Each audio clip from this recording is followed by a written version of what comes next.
for the computer application, we'll be using what a software called EPANET, which is a flagship software from the US government. The website is www.epa.gov. I'll still come to that by tomorrow. So the computer, the modeling and simulation aspects is done with EPANET. Then the planning and the design has to be done manually. You know, when people talk about design, they say using computer to design. Computer doesn't do design. What computer does is to model, to simulate, and then to detail. No computer in the world does any design. No computer in the world does design. When somebody says the computer will design it, no, it's you that will do the design. When you do the design, what you now do is now use your input parameters, your variables. You now impute it on a predetermined model inside the computer, you know, the Windows or the software or the algorithm or the Pi or the whatever that they use. Then the system will now model it for you. And that's what people mistake for design. And then in some instances, the computer will also simulate it as well.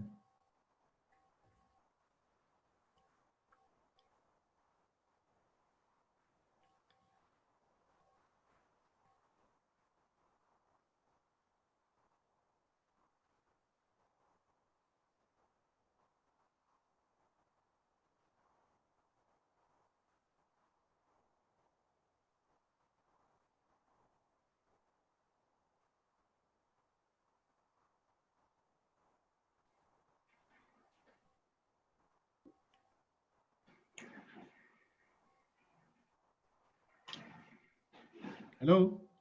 Hello? Okay. Okay.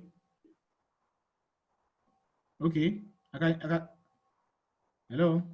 Yes, yes, I'm connected now. Sorry, it was my net, my internet that was misbehaving. Okay. Now, there are 4 people who are supposed to join us. I'm giving them a grace until the next 1 hour. If they did not join, then all of us who have joined, we might reach a compromise. We'll decide if we'll continue or we'll move the training to a further date so that others will really join, because they're having issues of network too. Okay. I know network have been bad in the last 1 week or so. I don't know what's happening. Something is happening. I don't know. But that's by the way. So, so what I was trying to say as a way of laying foundation. Okay, some people are joining. Maybe when they join finish, maybe they're the one joining. Let me check. I think they're the one. Let me check their names. Hello. Hello. Hello. Yeah. Good afternoon. Yes. Okay. How are you doing today, sir? Hello. Hello. Hello, Bako. Engineer Bako. They have gone out. They've gone off again. So let us continue. Since you're stable, let him join. So what I'm saying in essence is that in design, no computer does a design. The planning and the design is the man-made. Is you that will do it, that will develop it, that will design it. It's you that will plan and design. What a computer does or software does is to model and to simulate. And what does it use to model? It will use the input parameters that you are giving him to model. And then more advanced systems will now try to simulate that system. And when I talk about simulation, I'm basically talking about allowing your design to go through different scenarios to be able to test your design, the implicability or the sustainability of your design. If some input variables, if the boundary condition changes, how will your design behave? Because most times in modeling, what works in part A does not work in part B. Even in most advanced countries, when they develop a model does not behave more than, if a model can behave for 50% at result, it can be 50% efficient, we can say that model has performed. If you achieve 60, then you are lucky. So generally, modeling and simulation is what computer does. So in this course, we'll be doing the planning and the design.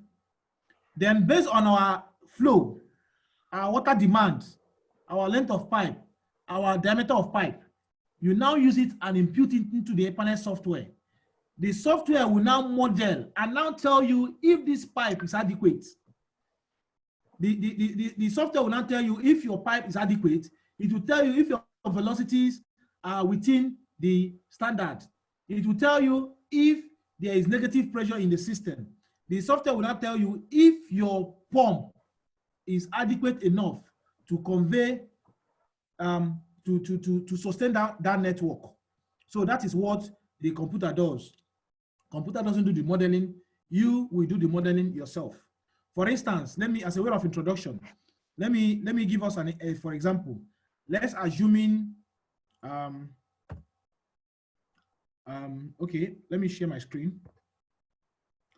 Just hold on, let me share my screen.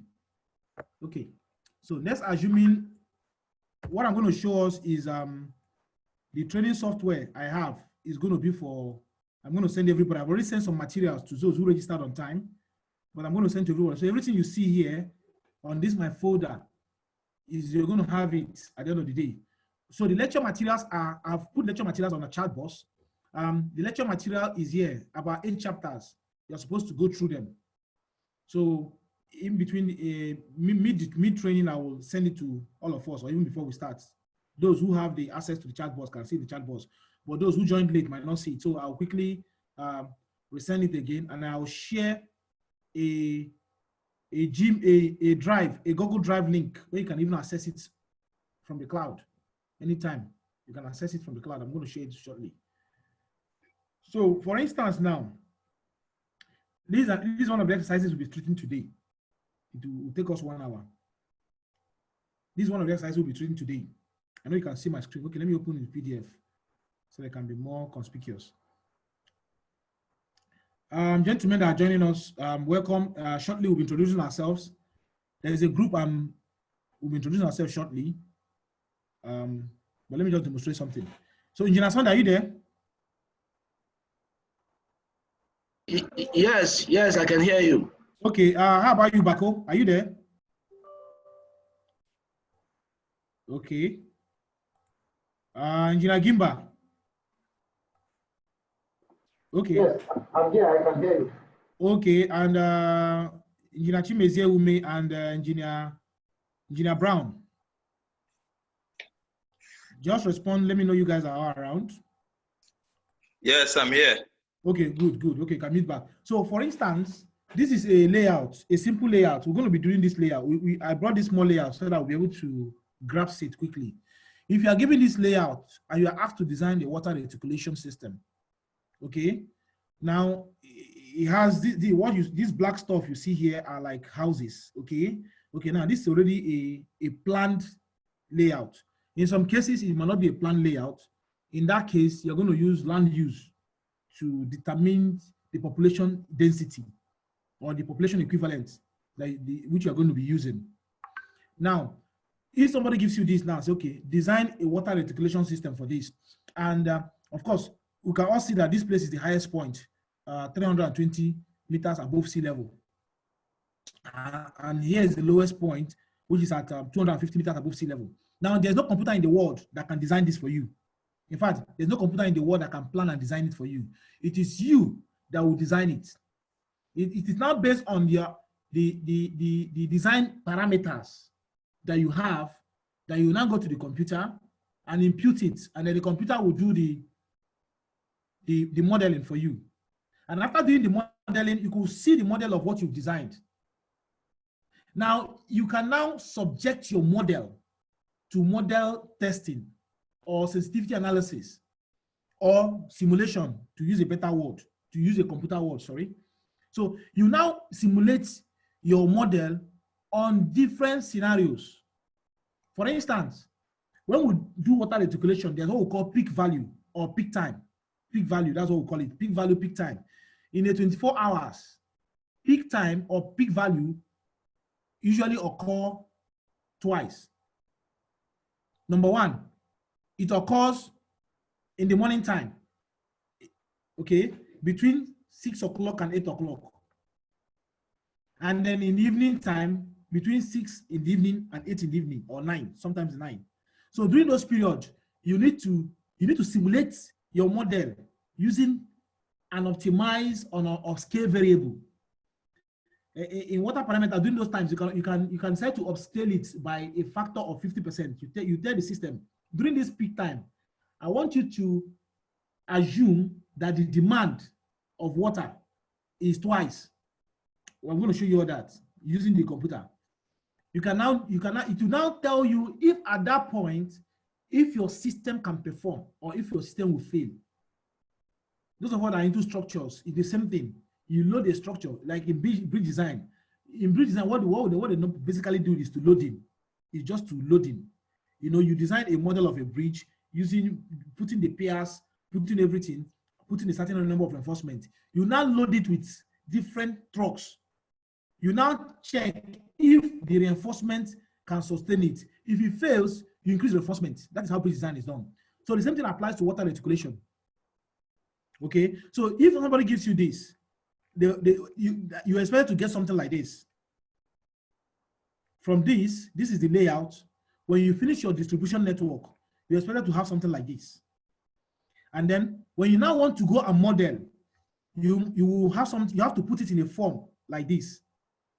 Then from a form like this, you can now come up with your design and now see the different scenario. And that is that. So we are 6 people now participating. And I think at this point, it is good for us to formally start the training. Gentlemen, you're all welcome. I would like to start this training. I've heard from 2 people. Bako, I've not heard from you, but that's okay. If you have any question, there's a chat box. You can just reach out to me and let me know. Let me know how you are doing. So for today, this is our training folder. This is the folder you're going to be getting. I've already sent it to some of us, but you're going to be getting all this folder. In the first folder, I'll introduce myself.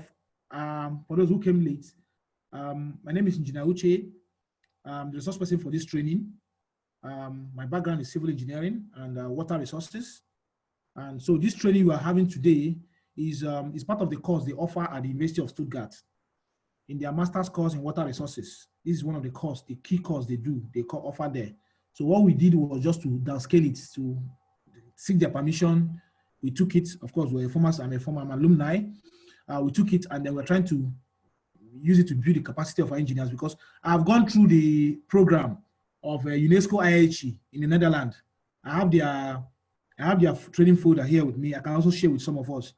I have compared it with one from Stuttgart, and I find this one more loaded. It's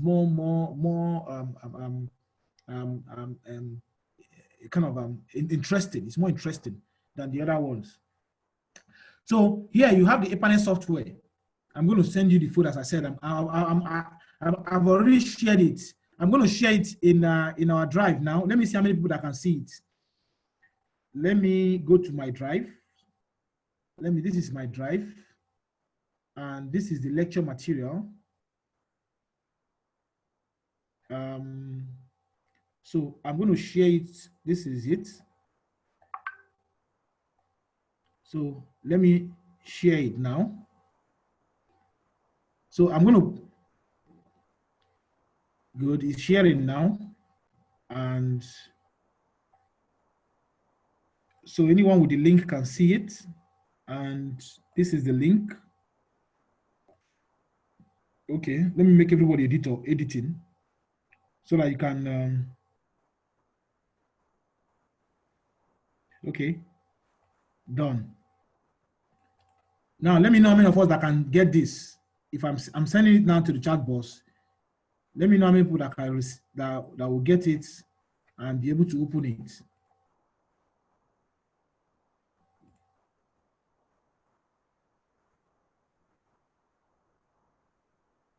Okay, chat. Okay. Gentlemen, can you see if you can access this drive?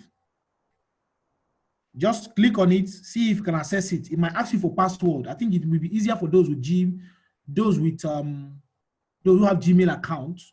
But if you don't have Gmail account, I think you can still open it. I expect everybody as an engineer, I expect you to have a cloud account by now. If you don't have, please, if it's one of your takeaway from this lecture training, open a Gmail account, have a cloud. In the cloud, you have access to 15 gig to save your most important information on the cloud. You should have a cloud account now.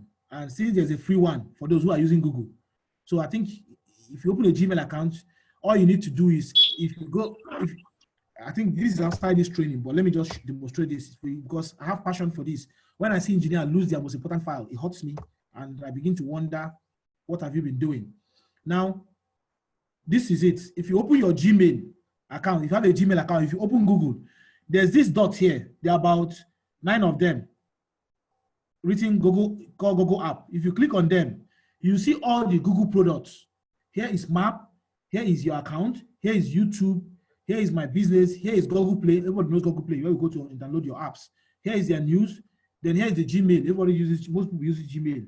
Then here's the contact. This contact is for people. If you open a Gmail account and link it to your phone, you know, these days, if you're saving contact on your phone, it will be saving in a cloud automatically. I expect everybody to be doing that now. You can't save your phone, your contact in your SIM again. Everything is cloud-based now. Now, the next one is Drive. Look at the Drive here. This is the Drive. Okay, this is the Drive. So this is the Drive. So this is the Drive now. If you open this Drive and the other one, now there's Hangout. This Hangout is also like Zoom, but it is not too popular, but it's also good. Then this one is for documents. Then this is the one we'll be using for NSC Abuja. If you open documents now, you see forms and everything. If you just do, you can open it, you fill a form, send to somebody, fills the contact comes to your account. So this is the Drive. So if you click on Drive now what you have here is internet. Now you can see, so you can save things now. You can just go here, new. You click on new. To ask you what new you want to do. You just say new what? You say file upload, folder upload. So if I click folder upload now or file, let me say I want to upload the file in my computer into the cloud. I'll just click on file upload. Okay. Once I click file upload, okay, this is my CV, for instance. I'll click on my CV and I'll say open. Automatically, my CV has started uploading in the cloud. So tomorrow, if I want to access it, all I need to do is to go to Google, go to Drive, and I'll access it. So for today, I want us to go and click on that link that I've sent you and see whether you've accessed it. If any of you accesses it, please kindly let me know so that we can continue. Go to the chat box on the Zoom and see if you can access the training folder. If not, it means I have to send it to us. That means you have to send me your email through the chat box and I will send it through the regular emails. But this is cool. If you can really access it from the cloud, it means you have access to everything. Okay.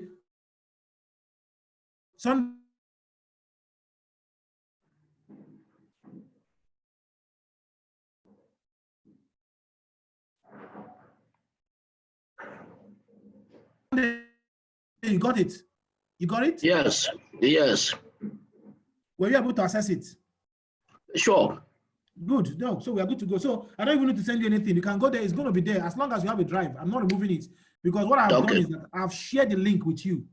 So it means unless I've gone through and not just sharing the link with you, but also mind you, I made you editor. So you have the capacity to edit it, but don't edit it. Of course, in PDF, you can't edit anything anyway. And if you edit anything, I'll upload on a new one. So I made it so easy for us so we can easily go there. Now, in that case, let me also share the second material we'll be using. The second material I'm going to be giving you stuffs like what we call Nomograph. Now, this is what you use for your pipe sizing. I hope you're with me. There are three. Okay, let me continue. In this file now, I'm going to share this file now with you. Now, the first one I shared with us is the lecture note. That lecture note, I'm not going to discuss it. You're going to read it But when we come tomorrow, we'll discuss it because that lecture note will take you like 4 hours to study. So if we are going to spend 1 hour studying something that I know you read and understand, it does not make sense. It defeats the purpose of the online training.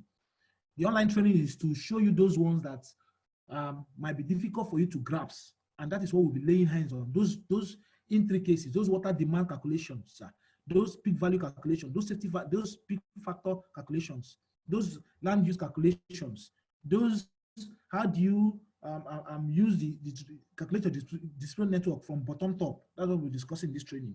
So the other ones, I will leave it. When you go back, take your time. They are chapter 1 to chapter 8.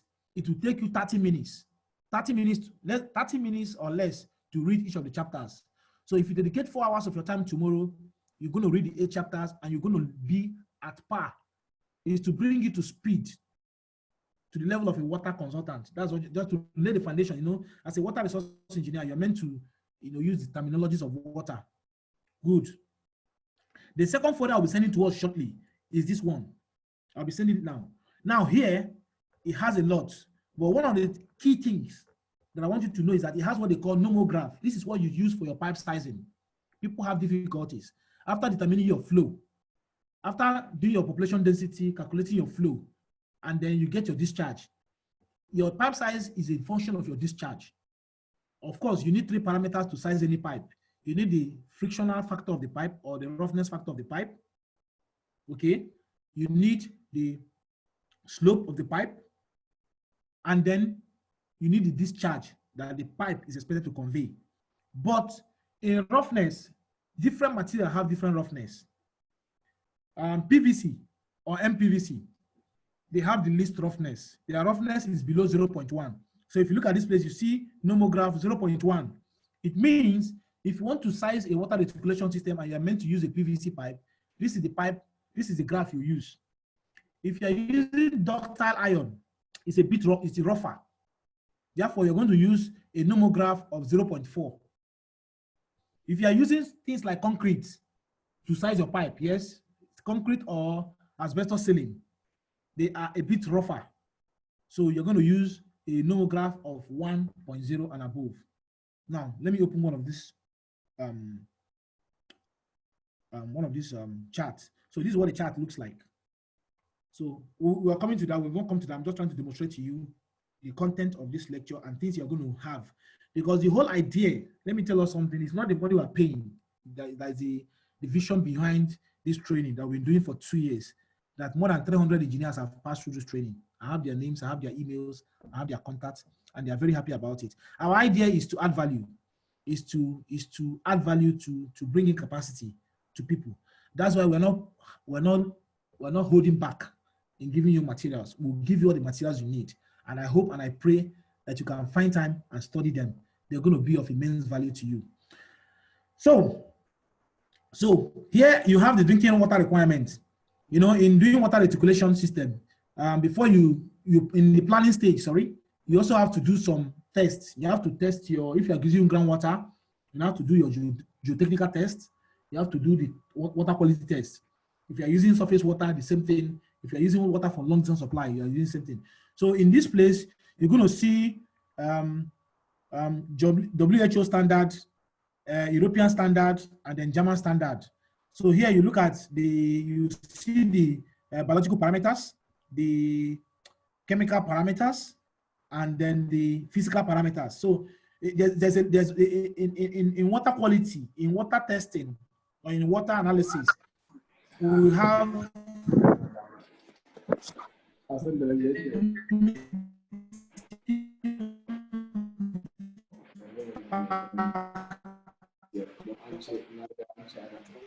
limiting values should not be more than this. So the E. coli should be should not be less than 0 per 100 mil, and so forth and so on. So, and then down here is about carbon balance. If you want to control the pH of water. So, good. So somebody is messaging me on the chat room. Let me see what the person said. Please, how many of us have been able to access the Chimezi have received it? Okay, good. Okay. Chimezi have also received. Chimezi, Okay, 2 people have received. Please, others, let me know if I've received it. Okay, I'm going to mute somebody now. I've muted him, and that's Baku. Okay, it's okay, gentlemen. Let's continue. So now this material I'm going to send us now. Let me share it again. That's the second link I'm going to send to us. Or I think that's all. I think I've shared everything. You have access to everything. So if you have access to this now, can you open PowerPoint for design? Now, this one, planning design, is a sample. I included a sample. If you want to do your reporting, this is a sample you can use. This is a template. This is a template that you use. So if you are doing your water reticulation report, this is what it must look like. The table of contents should be like this. Then what we now need to do is now to change the content. Like here, you see different philosophy that were used. You see the introduction, the mapping, and everything. So based on this report, I prepared a PowerPoint that I presented to the Nigerian Institution of Water Engineers 5 years ago. So I'm going to open it now. We're going to go through it. It will give you the basic steps you're going to use. So this report, if you have time, you can read it later. It is what you expect to adapt it. Adopt and adapt it. Yeah, I think that's the right word. You expect to adopt and adapt it in preparing your report. But only that you're going to change the headings, you're going to change the name of the town, you're going to change your population projection, you're going to change what you use in projecting your population, because in water reticulation, remember, you design based on futuristic projections. You don't, if you're asked to design a water reticulation, you have to design for 25 years, 30 years, 40 years, 50 years, based on what your client wants. In this one, we design for 40 years. And then, in designing for 40 years, you are expected to use the value for 40 years, not the value for today. In other words, if I'm going to design a water reticulation for a particular town, I'm going to ask myself, what will be the population of that town in 40 years' time? So my population equivalent will reflect the value for 40 years' time. The idea is that if in 40 years the system fails, it means the system has lived its lifespan. That's why some roads, some buildings, some water reticulation that were done in Ibadan 60 years ago are still standing. So now nobody will tell you that they have failed, that the contractor did a bad job. No, he didn't do a bad job, because probably those designs were meant to last for 50 years. And now it's already on the 60 years. In fact, some are lands in Ibadan, they are up to 80, 70 years. Those ductile ions of those days. So what the government does now is now to start to change section by section, maybe changing it to PVC pipe. But nobody goes to blame the designer anymore, because the designer designed for 60 years. So if by 60 years, some part of Ibadan are not getting water, you're not going to blame him, because then he only calculated based on what Ibadan would be in 50 years' time.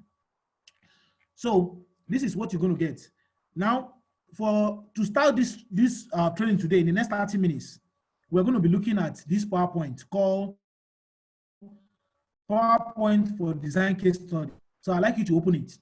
So now that you have access to that folder, I will encourage you to find a way and download them.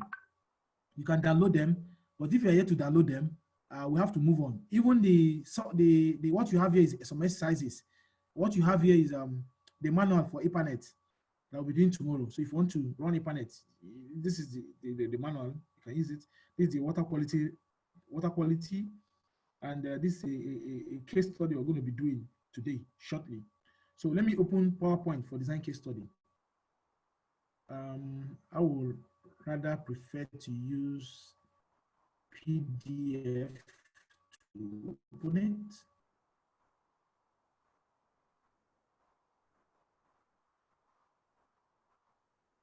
So now, what we're going to be doing in this training is all encapsulated in this.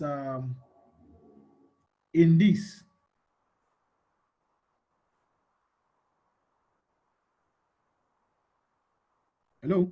Okay. Just stay with me.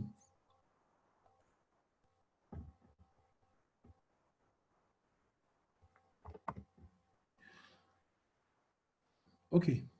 So this is a city. Me, I'm a team of guys. We designed this while I was in Germany. So it's a city in Germany called Weckersheim. And when I was asked to make a presentation to Niue in 2014, yeah, this is what I did to them. So it's more like a training. So the first thing you do is, this is what the table of contents as a consultant that be consulted to design that town that I just showed you. These are the steps you're going to take. So the first step you're going to take is that you're going to get a map. You get a map, or you develop one. Where is the map of the place?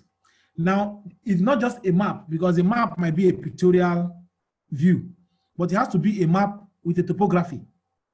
Okay, so you get a map and a topography. Then the second thing you do is you need to have a history of the area. You need to describe the area. Why do you describe the area? You need to describe the area to know where you're going to locate your water source. You're going to describe the place because you need to know where to locate your overhead tank or your storage reservoir. Then if it's a place that if there's going to be a dam, a surface water, then you have to also describe the place to know whether you're going to dam the river. Then the other thing why you need to describe the place is that you need to know the level of anthropogenic activities in that area. In other words, human activities.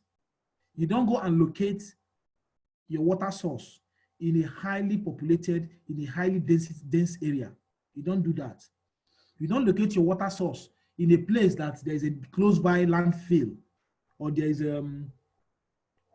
a cesspool, or there's a wastewater treatment plant. You don't do that. You don't even locate your water source in a highly dense area, or in a place where there's mining activities. So you need to describe the area so that you know. You also have to describe the area because you need to know your lowest point, which is probably where your water is going to come from, and then your highest point, where you're going to locate your upper storage tank. Because most water reticulation is by gravity. So being by gravity, it means you need to distribute the water by gravity. So there got to be a pump. There got to be a pump that will pump water from the lower reservoir to the upper reservoir. Good. Now, the next thing you do is that you describe your calculation basis. Okay? You describe your population basis. On what basis are you going to calculate your design? Is it an urban area? Is it a rural area? What is the population of that area? Okay? You need to describe those areas. And in describing that area, in describing your population, you need to now attach water demand for users. In Nigeria, on the average, is about 100 liters per person per day. That's the average in Nigeria, about 100 liters per person per day. In Europe, it's about 120. In America, it's tending towards 180, 200. And in some rural areas, it can be less than 50 or 60 liters per person per day. So you need to attach it. Then the second thing you need to do is that you need to project the population growth. You need to you need to have the expected growth rate of the area. Don't design a water reticulation just for now. You must design for the future. And in designing for the future, it means you need to use the parameters of the future. Then the next thing you need to do also is to ask yourself, what kind of development are coming to this area? What are they going to do in future? Are they going to be universities? Are they going to develop more areas? The mere fact that the place is virgin does not mean tomorrow there's not going to be. So you need to have the development plan of that place. Or better still, what is the land use of that area? That's why in Abuja, places like central areas are known for business. That's why it's central business districts. So there's some level of infrastructure that have been provided there, like telecommunication, like sewage, okay? And then some limitation to what you cannot do in those areas. Like in Abuja, I know that in central area, it's difficult for you to build more than 12-story building. Why? Because the water is coming from central area is coming from Lower Usman Dam. And Lower Usman Dam is a bit above 15 meters from town. So if you're going higher than 12 meters, it means you have to provide your own pump, because it means the reservoir that is supplying Abuja with water will be lower than your building, and water cannot flow from lower elevation to high elevation. It's not possible. Water will only flow from high elevation to low elevation. So that's why you see some of these high-rise structures that you see in Abuja that are more than 12-story buildings. They have their own dedicated tank. They have their own dedicated. They can take water from Lower Usman Dam, yes, but once the water comes through their pumping system, they'll pump it upwards. Either they pump it, either it's an inline pump, or they will have a storage reservoir in two places, maybe at the mid floor and at the highest floor, that will supply water to them. Then after that, what do you do next? You need to present your figures and estimates. You need to present your figures and estimates. So presentation of estimated figures is the next thing you do. In other words, after using the, like Nigeria now, Nigeria is about 3.6% growth annually. So after using it, and then if it is in, for instance, if it is Kuje I'm designing for, Kuje is a medium density area. It's not a high density area. So in medium density area, maybe you are talking about 500 persons per hectare. Okay, so I'll use that and then do my calculation. Then when I finish calculation, I will now tabulate it and say Kuje is 2,000 meter cube per day. Buhari is 2,500 meter cube per day. Abaji is so. Then on a smaller scale, I can also say Wuse zone 1 is this, Wuse zone 2 is this. So that when I'm now reticulating water, the pipe that is going to Wuse zone 1 will be able to convey the magnitude of that flow that is going to Wuse zone 1. Are we following? Then after that, you now design your network, which is what I showed us before. You design your network. Let me see. Let me give us an example of a design network. Okay. Let me share again. Okay, so this is like Wuse zone 1, for instance. Let me open it to PDF.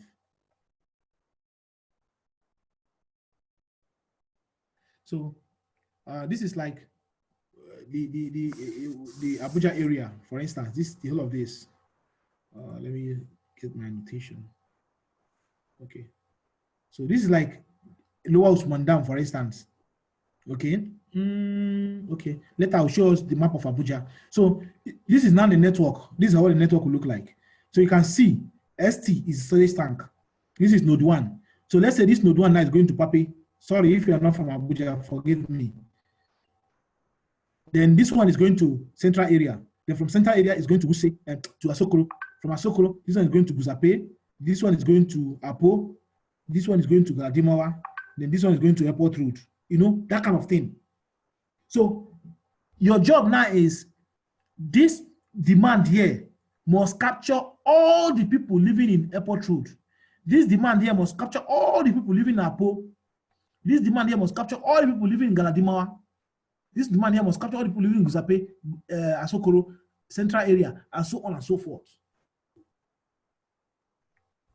So that is an example of that. So then after your distribution network, you now analyze your network. After the distribution network, you now analyze your network. So let me see if I can see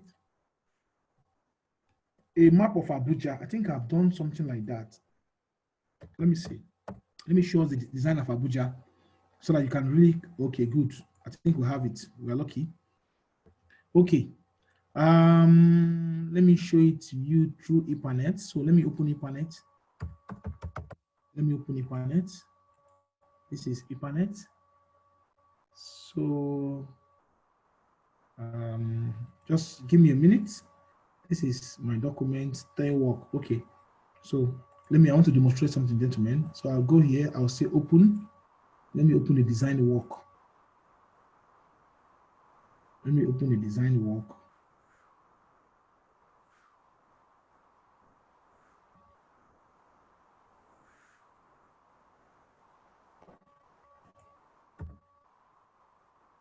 Okay, look at it. This Abuja.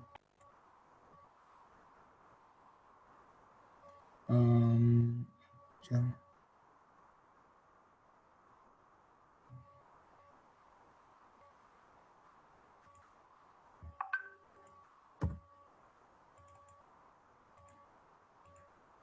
Okay.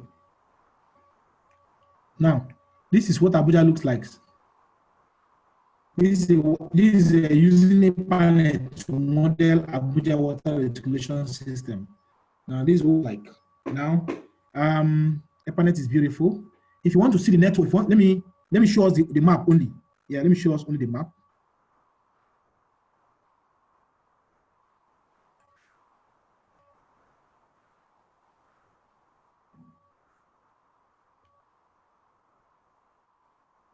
Good. This is what the map looks like. This is what the map looks like. Some of you, I don't know how many of you that are from Abuja, but this is Lower Usman Dam here, and this is the Gurara. Don't mind about it. This is the Gurara water pipeline coming from Gurara, the interbasin water transfer that supplies water to Gurara Dam. When Gurara is, if the water in Gurara is not enough, there's a pipe built by Erufai when he was FCC minister that will bring in water, a 3-meter diameter pipe. So that's by the way. So now, if you look at it now, you see that the water comes here and it follows the main. So this is the main. So here you see a reservoir, tank 1. This is tank 1 now, is here. If you go here, you see tank 2. The water is going. It supplies to tank 3. So once the water goes into this tank 1, 2, for instance, and gives it water, it will now, let me see if I can good, okay. Now, this is, when it goes here, so this tank 1 will supply this area. Tank 2 will supply this area. Oh, sorry. This is bad. Clear.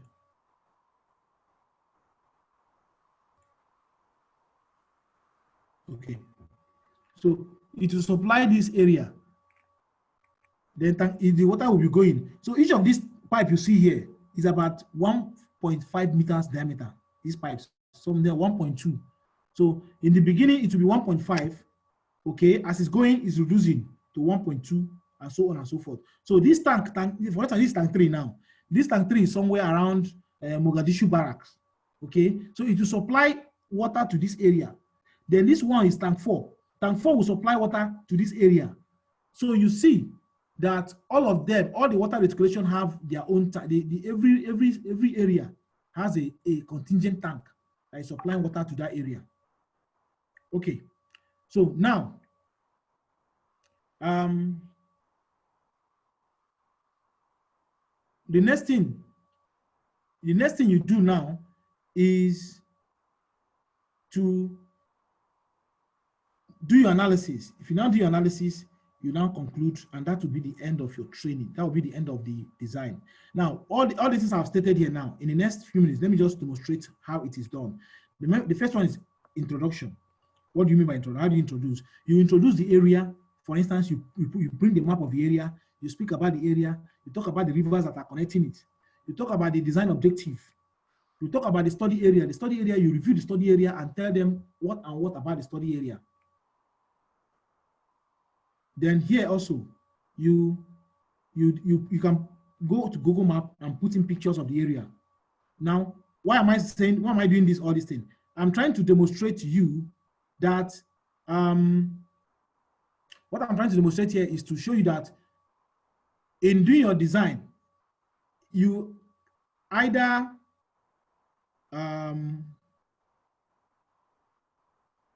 okay, this is there, it's still there. I need to change the parameter. The transition I gave it is share. Just hold on, gentlemen. When I shared it, I said copy the link. Done. Okay. Let's continue.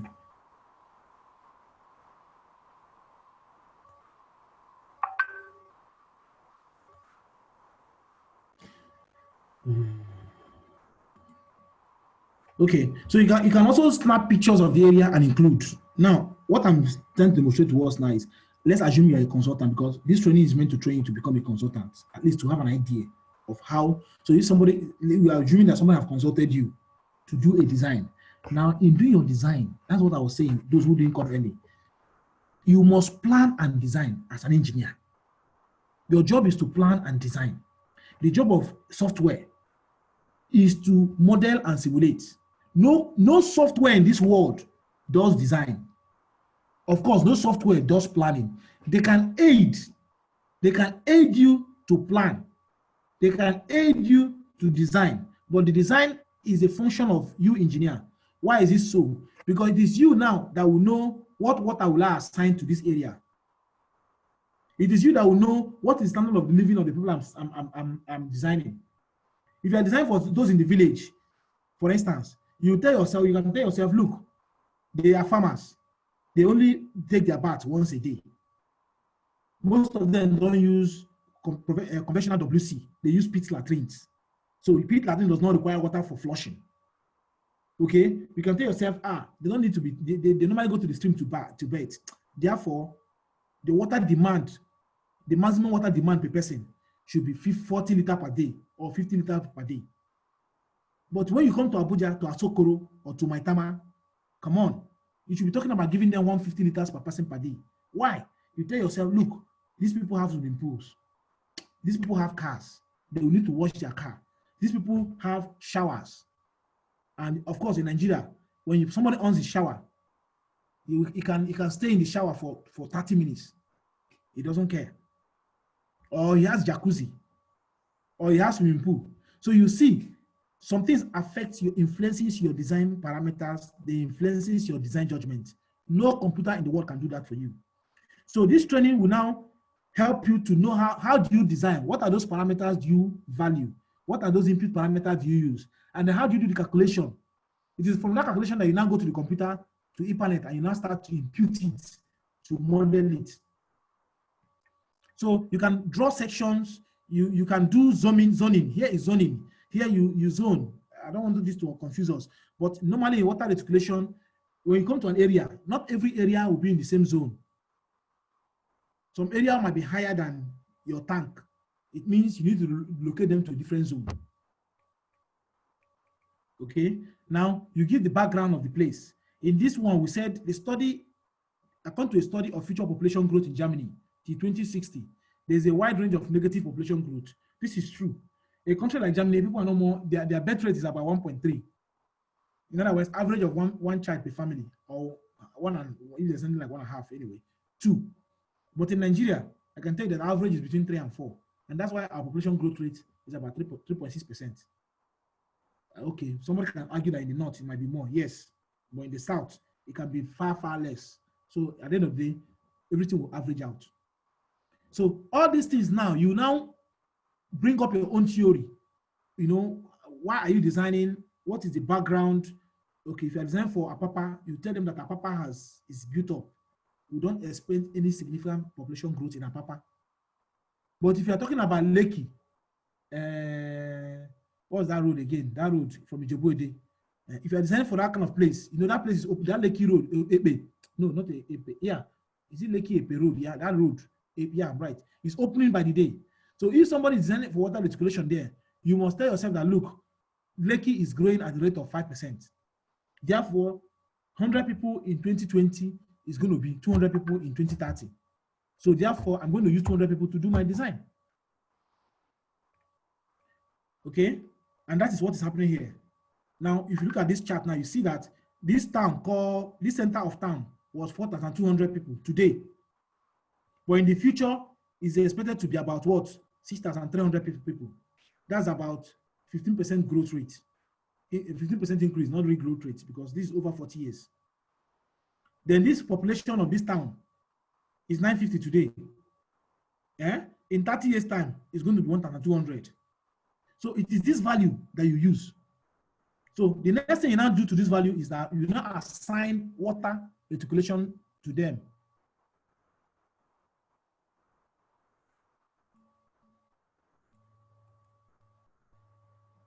Hello, is someone listening? So now, how do you come about this population growth? There are many population formulas in the market, online. You can choose any one, depending on whether it's arithmetic growth or geometric growth.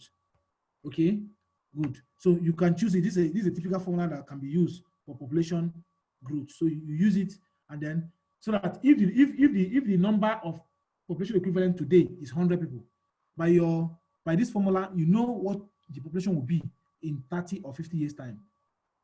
Then the next thing you do is this: you now plan, where is my water coming from? Is it from surface water? Is it from long distance water supply? This long distance supply, for those of you in Abuja, is like water coming from Buhari, going from Lower Usman Dam, or water coming from water board. Good. The next one is it groundwater I'm using? The next one is it spring water? Of course, the difference between spring water and groundwater is that for groundwater you need energy, but for spring water, it's an artisan well. There's artisanism, meaning that the pressure is above the ground. That's the difference between spring water and groundwater. Then the next thing you do is you divide the area into regions or sections. For instance, in Abuja, if you are designing for water reticulation, you need to know which tank, like what I showed you was in Abuja. At the moment, there are about 4 to 5 working tanks in Abuja. One, I know one is along Katambe. I've visited 2 before. And then there's one they are building in Apo.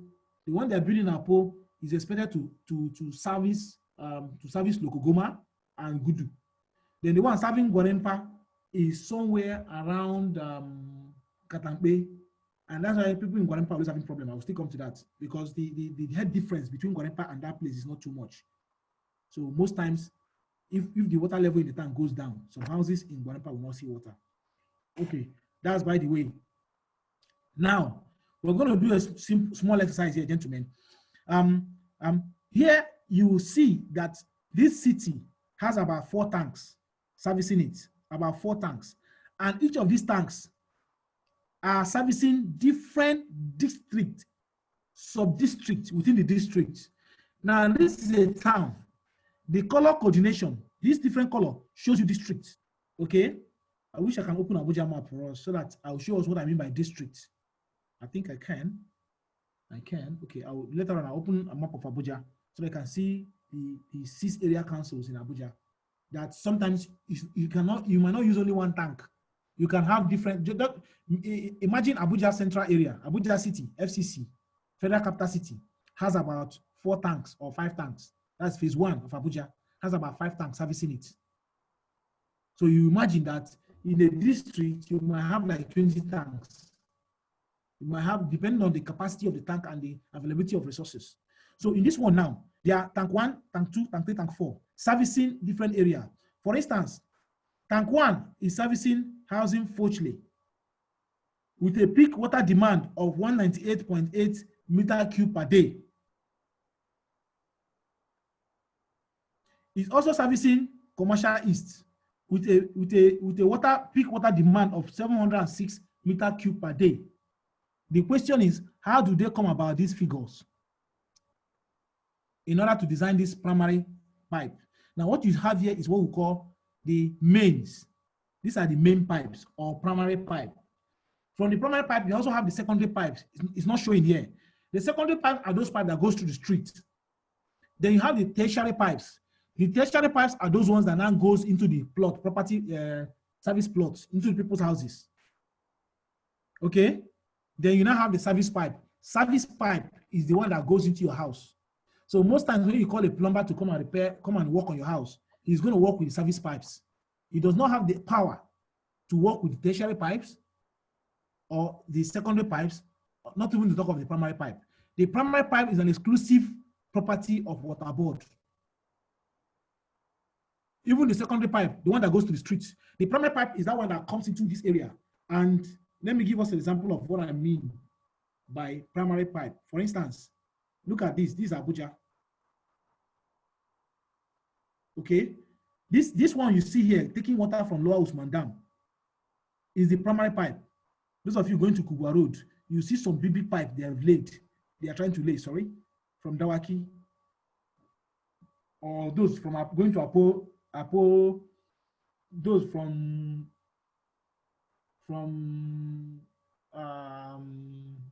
Marabanyanya going to Apo Bridge, you see some black pipes they want to lay. They are about 1.2 to 1.5 in diameter. So those are called the mains. If you don't call them the mains, you call them the primary pipe. Are you with me? You call them the primary pipe. Then after the primary pipe, you now have this one that runs like this. They are called the secondary pipes.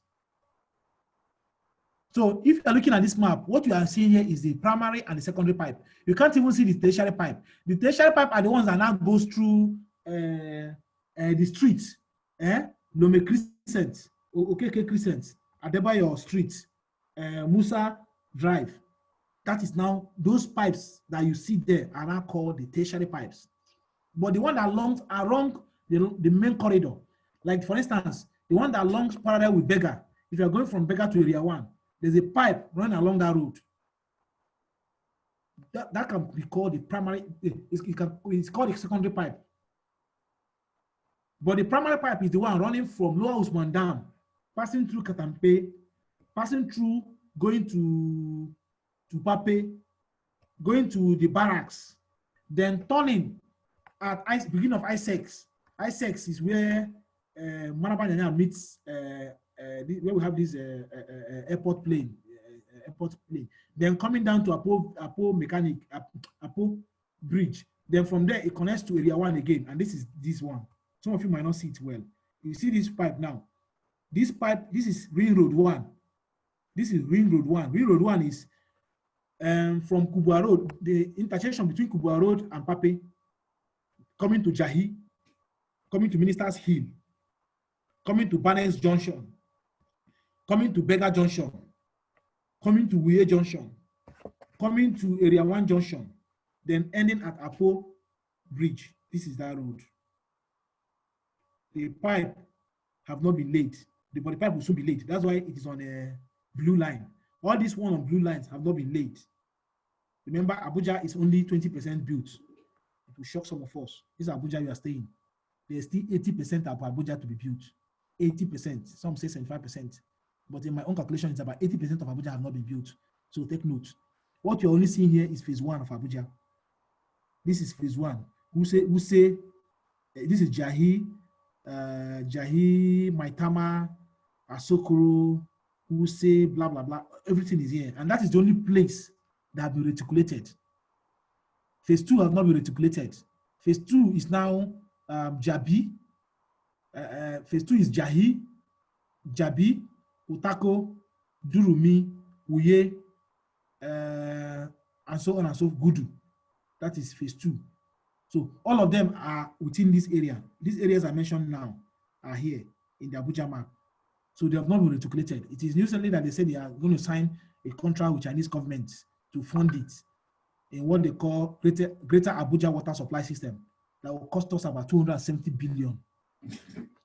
And counterpart funding from Abuja is about 70 billion. Then the Chinese government will bring 200 billion in terms of loan. There's a controversy over it, but for now, that's not what we're here for. So that is that. So I want you to understand what I've just demonstrated now.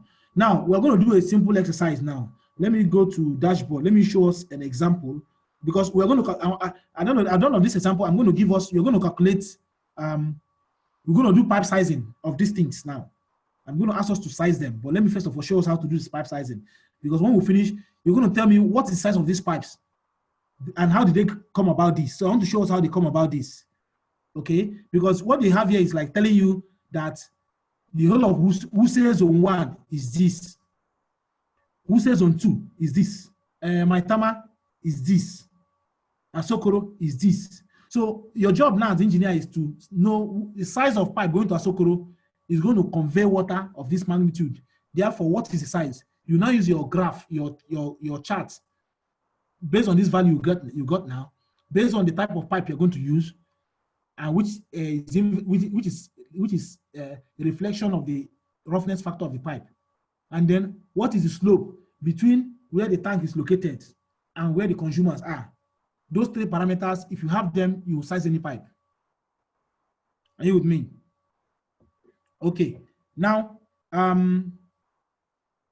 Any questions so far before we go into what we are going to say? I would like everyone to say something. Let me know that all of us are following. So please, can you unmute yourself and let me know if you have any challenge.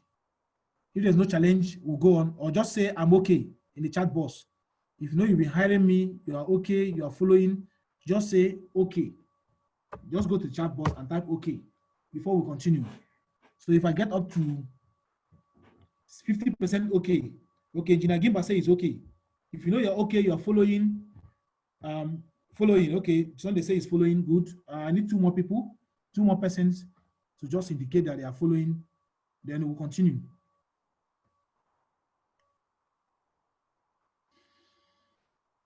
Just go to the chat box and say, okay, I'm following. Okay, 1 more person.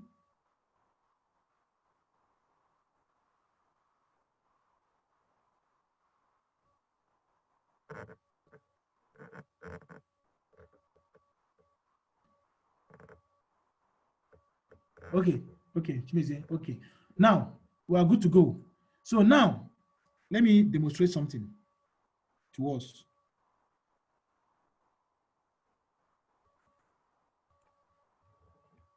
If you are giving this to design, your job is, first of all, it's all about aggregation. Let's say this is a street. So you count how many houses are on this street. Now, engineering is unique. What I'm about telling you now, whether you're a mechanical engineer, a civil engineer, a mechanical engineer, it's all the same thing. Electrical engineers even have what they call Kirchhoff's law. It works the same way. Mechanical engineers, there's what we call, I think it's law of continuity. AV equal to AV. Area times velocity equals to area times velocity. What goes in is what goes out. Now, if there are 25 houses along this area, all I need to do is to determine the water demand for one house and then multiply by 25. That's all. So if you give me a layout of a street or a district, if it's a built area already, the area have been built, all I need is what is the parameter for one. I will now multiply by that number. Okay. Hello, Florence. Gentlemen, excuse me. Hello. I hope Florence colleagues are here. Okay. Let's continue. So, so if you are given this place now to reticulate now, your job is, what is the value for one house? Okay, good. Now, the question now is, this one house now, what kind of house is it? Now, let's start from there. So, how do you calculate? Because if I want to calculate the water for all these areas, all I need to do is to start counting them one houses. But I'm not going to use one pipe. I'm going to use different pipes. So I will not do it section by section, district by district, or street by street. At the end of the day, my network must be something like this. My network has to be something like this. Yes, my network has to be something like this. So this is streets. So all the houses that are lying in this street, their value, I will impute it into number 13. All the houses are lying between 7 and 11. I will impute their value in 13. I cannot start putting node for every houses. No.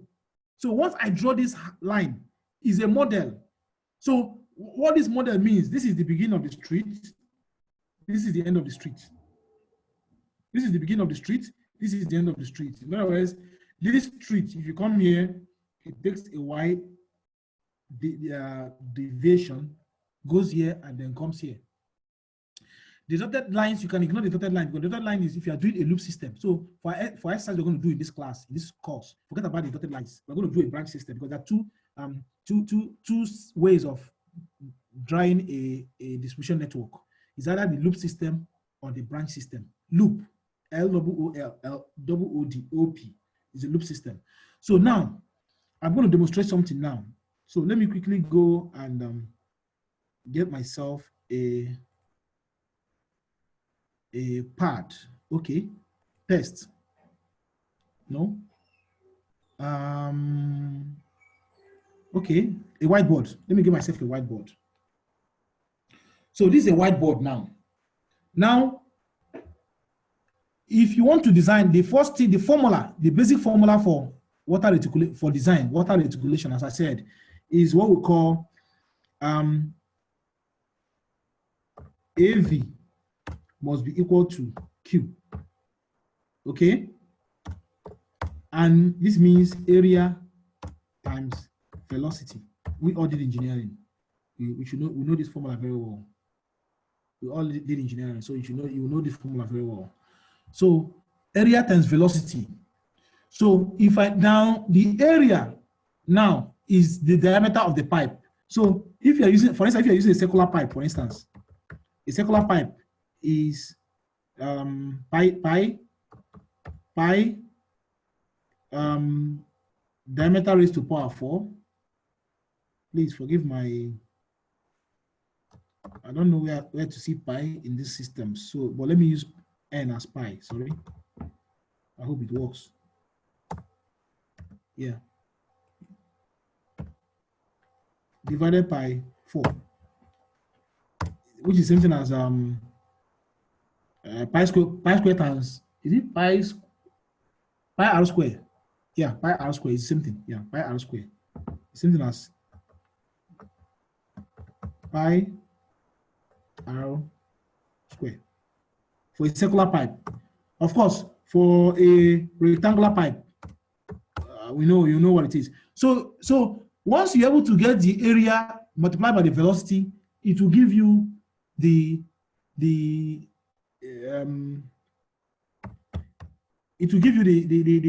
Q, which is your discharge. Now, if you want to get the discharge or the water demand for each house, I will be using 2 of them interchangeably. All you need to do is the first thing. In other words, let me say how to get a demand for each house. How do you get demand for each house? Number one, there's what we call the formula is still Q equals AV. Then in our hydraulics engine 309, we are talking about is equal to AIC. Sorry, AIC, where C is constant, is a constant or safety factor. Let me just put it SF.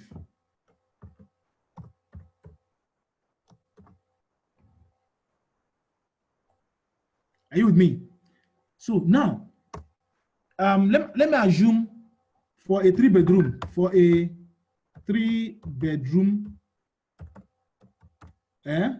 house, and somebody asks you, this is a 3-bedroom house now,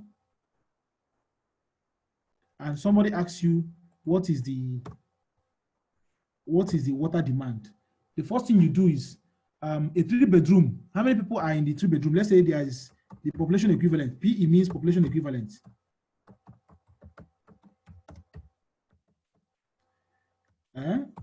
DE means population equivalent. Let's assume there are 10 persons in each 3-bedroom. So there are 10 persons. Then what is the water demand per person? This time around, I'll use a small q and not a big Q. I told us that based on standard is in our test. It's in the test I have copied to us. The water demand per person is between 100 to 150. WHO standard is about 150.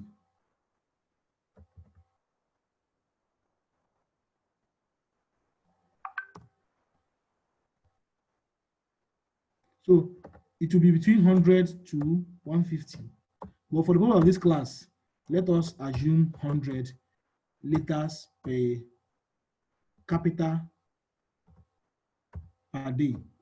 Please, you have to get use of this constant, this formula.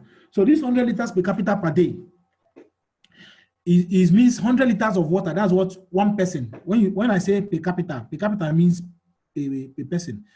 Okay, then per day. And you agree with me that this is sensible. It makes sense. It makes a lot of sense that the water demand per person per day is about this 100. Now, the next thing now is what safety factor. In water reticulation, we normally have what we call safety factor. Safety factor varies hourly. There's hourly peak safety factor. There's daily safety factor. But generally, just assume that safety factor is between 1.3 to 2.3. Now, let me explain safety factor for you, gentlemen and ladies. When we say, even in structural design, even in your costing as an engineer, when you do your costing and you got 100 naira, you don't go tell the client it's 100 naira. You tell the client it's 120 or 150. The person that says 120 is using the safety factor of 1.2. The person that says 150 is using a safety factor of 1.5. That's what it means. Okay, so in water reticulation, we usually include a safety factor, a safety net. Why would you include a safety net? Because there's water losses. There's going to be, in some countries, in Nigeria, water losses in Nigeria is up to 30–40%. In some African countries, water losses is up to 50%. Of course, because of decaying infrastructure and other factors. Poor design. Okay, in the past, if you call a plumber to do work for you, he will use this brown ash pipe that they sell it, they bring from Kaduna, and he will use starched gum. Then I want you to know how many pipes have burst under pressure, and there's a lot of losses. But these days, they are using a better, all this PPR pipe is better, it's more effective. You know, that fusion joining they are using, it seals the whole thing up. So when you're using safety factor, it incorporates losses, it incorporates wrong calculation, it incorporates underestimation of probable population equivalent. If you ask, like for instance now, I say a 3-bedroom bungalow, I say there are 5 people. Who told you? In some places you see 10 persons, you see 8 persons. So if peradventure the engineer have underestimated, or in quotes have goofed, this safety factor will help to put him in line. So safety factors are very important in engineering. In dam design, if you design a dam, if you are using safety factor against turning, you will almost multiply by 2. In Germany, in Italy, they multiply by 2.5. In other words, if this dam is supposed to be 10 meters, they will be designing for something around 15 meters or 20 meters, which is almost times 2. Okay, so that the other one will just be like a freeboard, will be like a freeboard, so that even if a flood of 100 years of 100 years comes, it will not topple it. Even a flood of 50 years, like the one we had in 2012, a flood of 50 years hit Nigeria, and everywhere we are so devastated.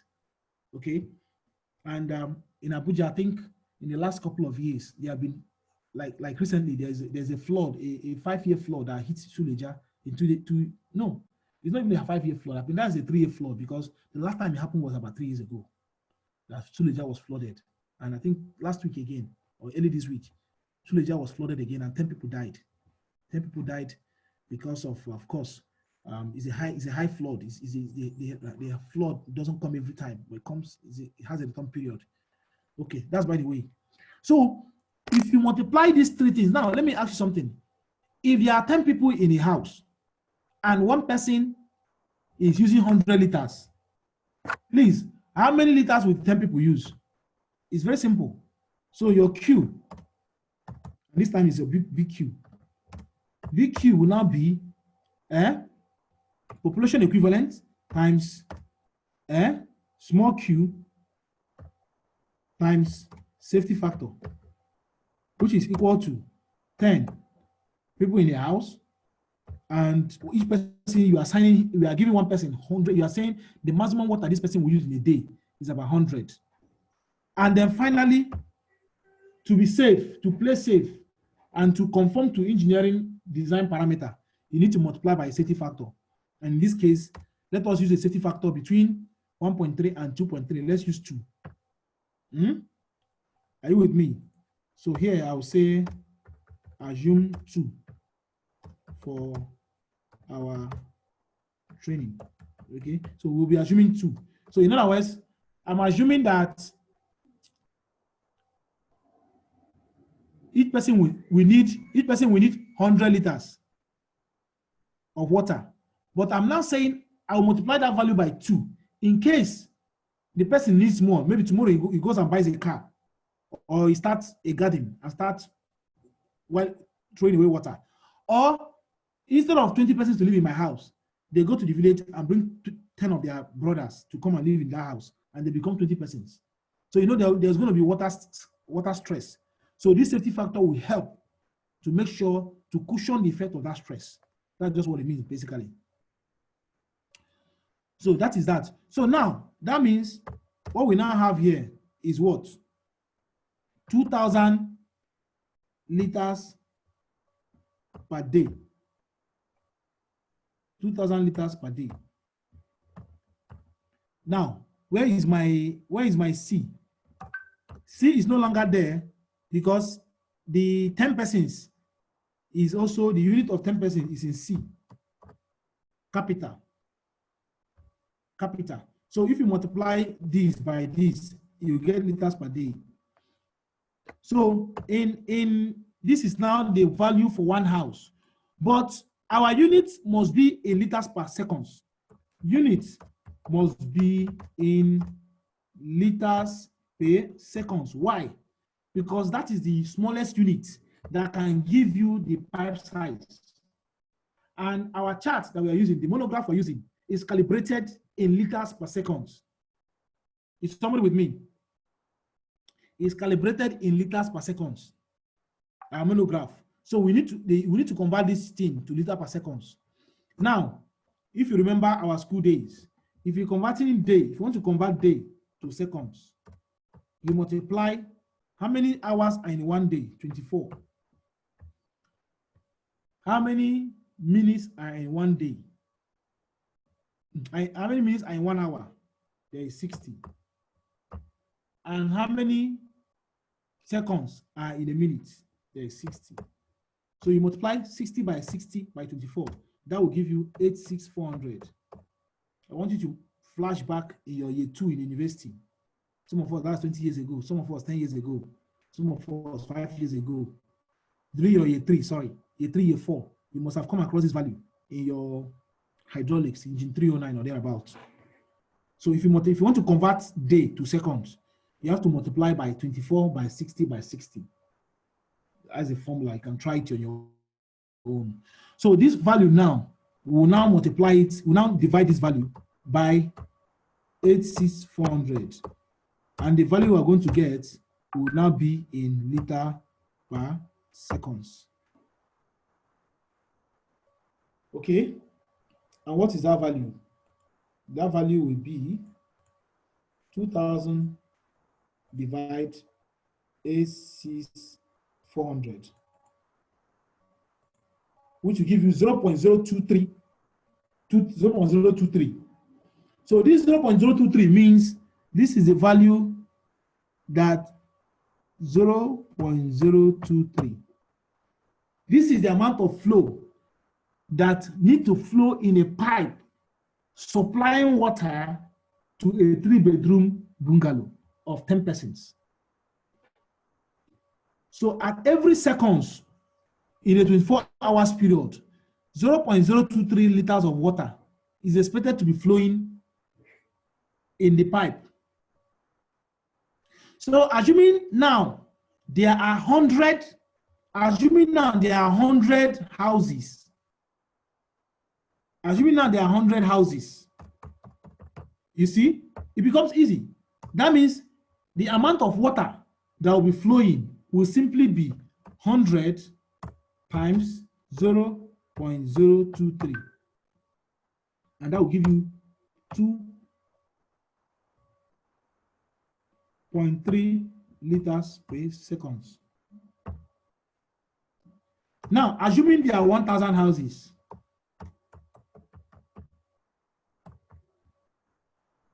Okay. Assuming there are 1,000 houses, that means all you need to do is to multiply the value of one house. To multiply the value of 1 by 1,000. So what do? You simply say 1,000 times 0.023. Okay? And that will give you what? 23 liters per second. In other words, I need about 23 liters of water to be flowing into my estate, because my estate, let's say my estate has 1,000 houses. So it means I need a pipe size that can conduct 23 liters of water per second. So if I now want to know, let's assume these houses, I call it, let me call it Macaulay Street, for instance. No, let's say IBB way. This one will be maybe, how do I put it? Streets. So my yours will be just street. One street A or street B or whatever. Street A. Okay.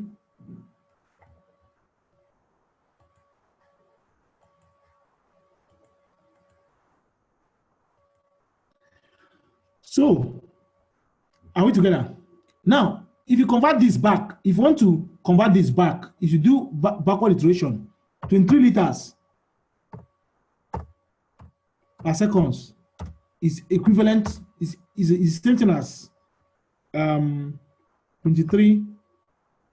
If you convert it to meter cube, that will be divided by 1,000.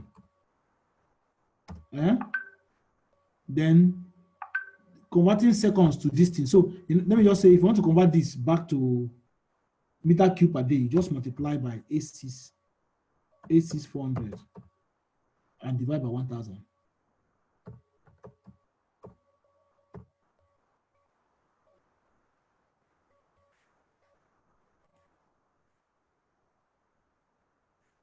So 23 times 864.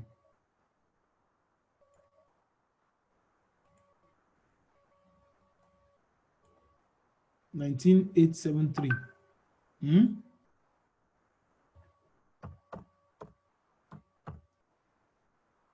Meter cube. Okay. Yeah, meter cube per seconds. Okay. Don't get confused about this, but I just want to show you how you can convert back and so on and so forth. Okay. Okay. So this is it. So with this now, if I now want to calculate for these 100 houses, if I now want to know the size of pipe that will go to these 100 houses, what I now need to do is to go to my chart. If you want to calculate, to get the velocity, to get pipe size, you need 3 parameters. Those parameters are the slope, the roughness, roughness of pipe, then the discharge, or the flow, or the demand. You can call it any of these 3 names. Either you call it the discharge, the flow, or the demand, and that is represented by Q. The roughness has no formula, or most times the roughness is represented by losses, can be mm. Then the slope can be percentage or unitless.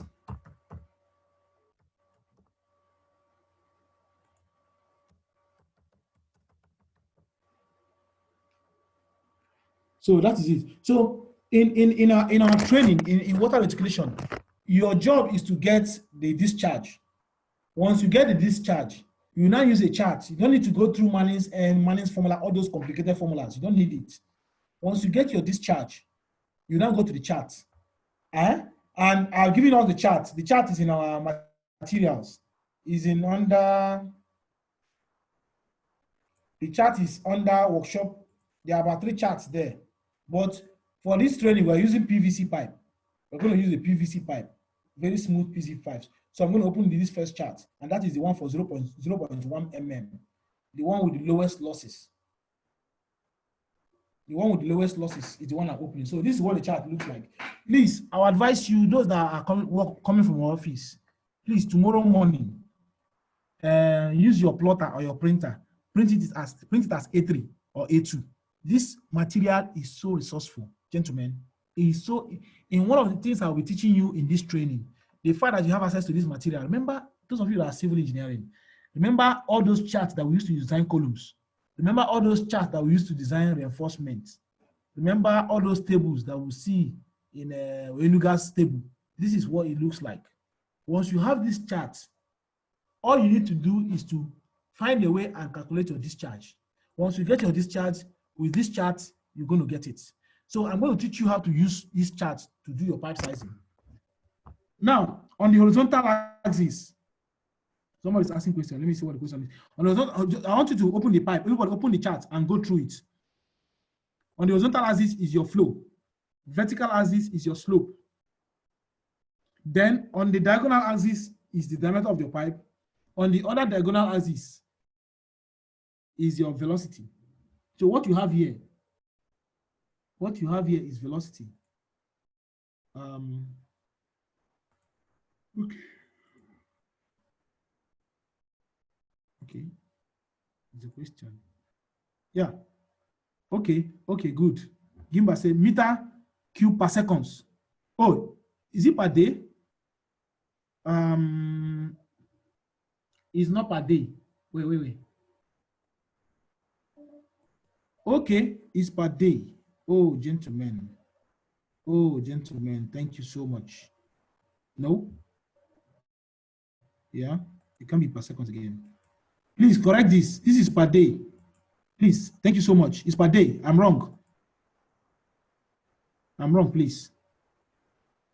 And unfortunately, I can't erase. I want to erase something. Oh, I've erased everything.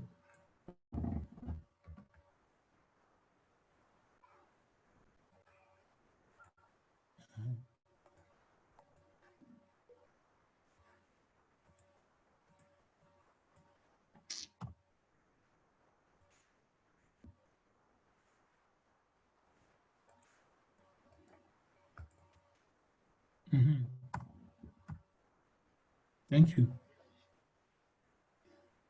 Are you with me? That's a good observation. It means I already have people who are really following. Very good observation. Thumbs up. Thumbs up. That's very, very good. That's very, very good. But you cannot design your pipe based on per day. You cannot design your pipe. You must design based on per second, because the pipe size is very small. If you design per day, is too large. Per day means it's more like a tank. In other words, in a 24 hours period, no. But the pipe, the water is meant to flow per seconds. In other words, anytime you turn the pipe on, there's water. Anytime you go to the hose, to the fire hydrant, there's water.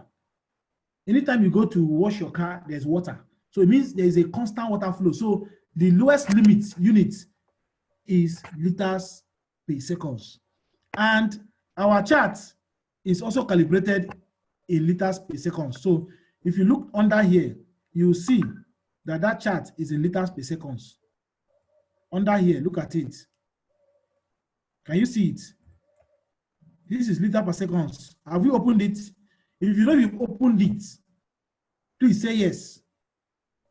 Type yes in the chat box. If you know you've opened it, let me know how many people have really downloaded this thing. Or if you are lost, ask questions. This is an online training. If you are lost, ask questions. So if you look at the chart now, this is the chart now. Okay, good. I've seen one response, another response. So this is in liters per seconds. Even as you are going up here, you can see meter cube per seconds. It is still liter per seconds because 1,000 liters make 1 meter cube. So if you see here, once they got to 100, they jumped.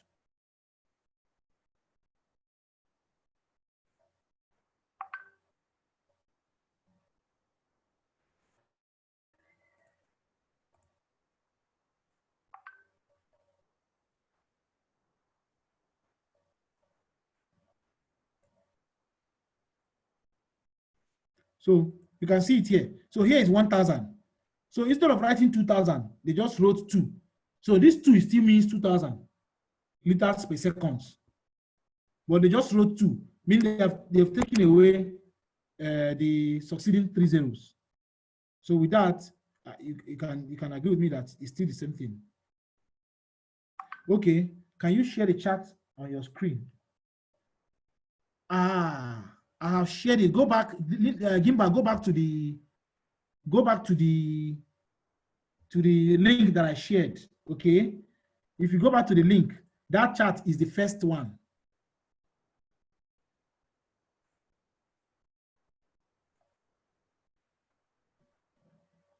Look at my drive. If you go to my drive, if you go to the folder, now this is your training folder. This is what you see in the drive. This is what you see in the drive. Okay, so if you access the drive, you will see lecture materials, then you see this one. It's inside this one, workshop files and data. That's the way you see. Okay, but let me see, I can still share it. It doesn't mean anything. So let me share it now.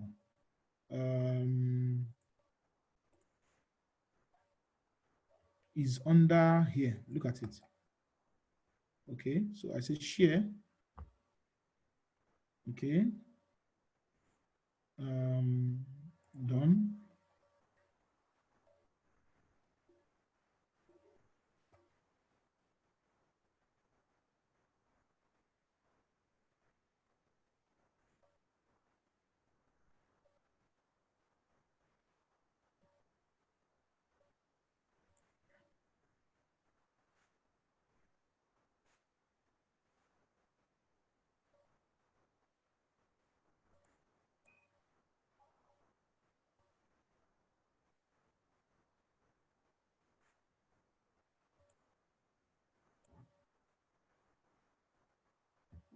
Okay, the file name is workshop files and folder. Workshop file and folder.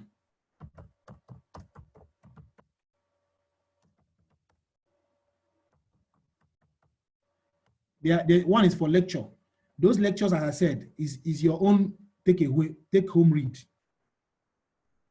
The files and folder is not the one I'm trying to demonstrate and teach us how to use, because those ones are where some of these highly technical materials are, like the charts, like the PowerPoint I just shared with you, and then like other things.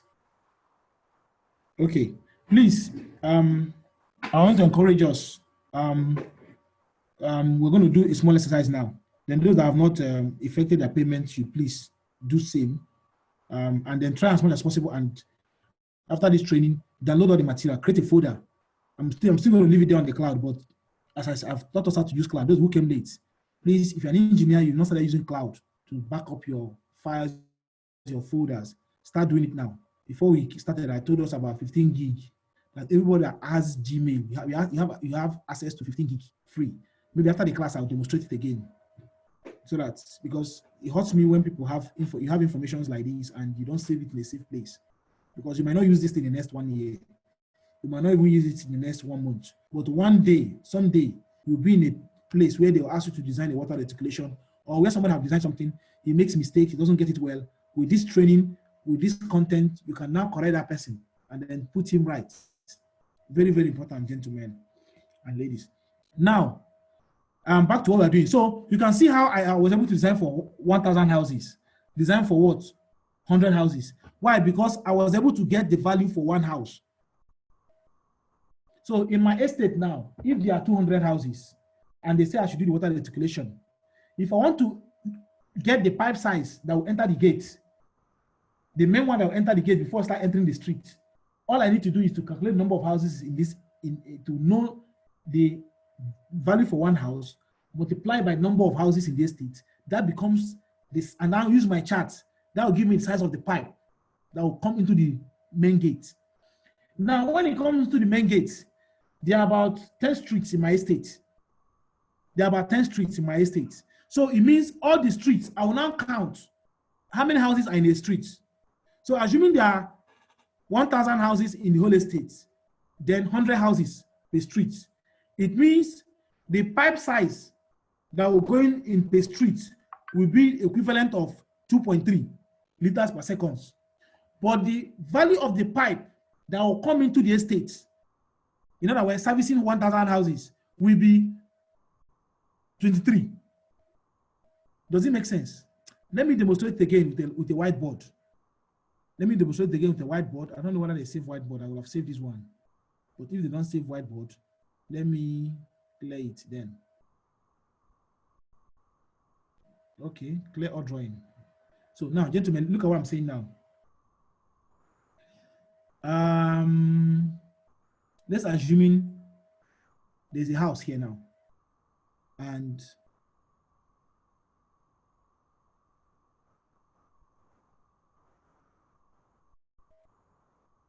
five houses here.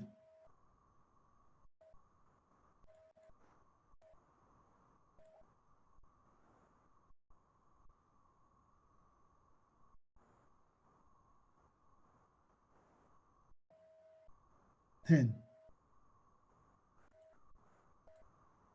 5. And this is the main tank.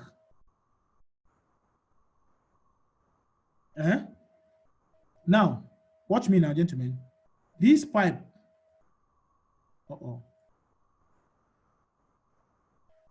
comes here.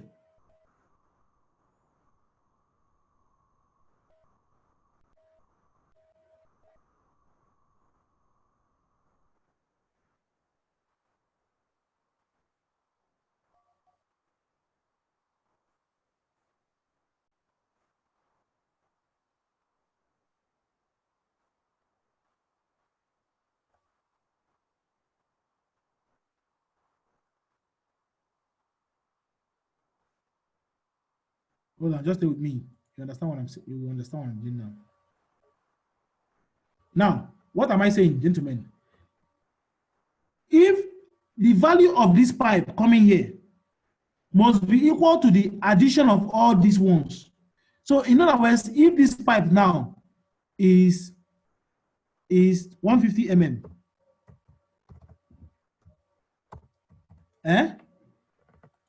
now when it comes to this place, it divides into 3, divides into 1, 2, 3.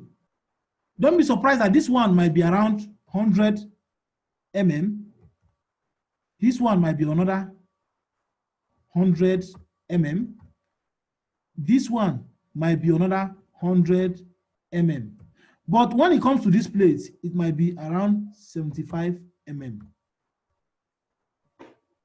Because as it's going, as it's coming down from here, the pipe sizes will start reducing because the number of places it's supplying water is dropping off. Let me use another to demonstrate it again. Stay with me again. Again, let's say there's somebody here, okay, and he has 100 liter, 100 let's say 100 I don't know what to say, 100 naira or so, and now he has 2 friends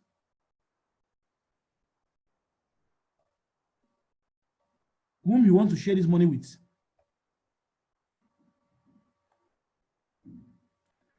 If he gives this one 50, automatically what will be left for him will be 50 for the other person. Sorry.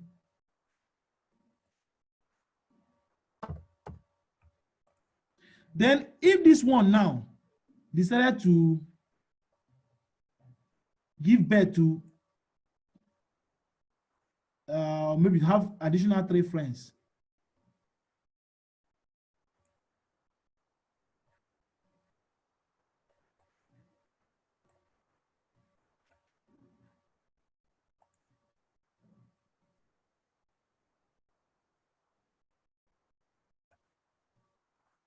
and we are told that this one has 15, and then this one has 10.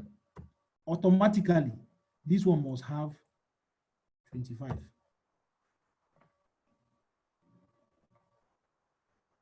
Please, do you understand the logic now? This is how water reticulation works. As the pipe is going, as it's coming from the lowest point of the streets, going towards the gate, the pipe size will be increasing. I think the same thing that works is the same thing current works. As current is going up or going down, it propagates. It either increases or it decreases. That is just how it works. Okay. So now, if I'm now asked from, I've cleared that screen. So now, if from what we did the last time, there are 100 houses here. You know, there are 100 houses, 1,000 houses here, and the value is 23 liters per watt seconds. You remember? And here you have 100 houses. And that 100 houses is what? We got 2.3 liters per second. Then here, there are 50 houses.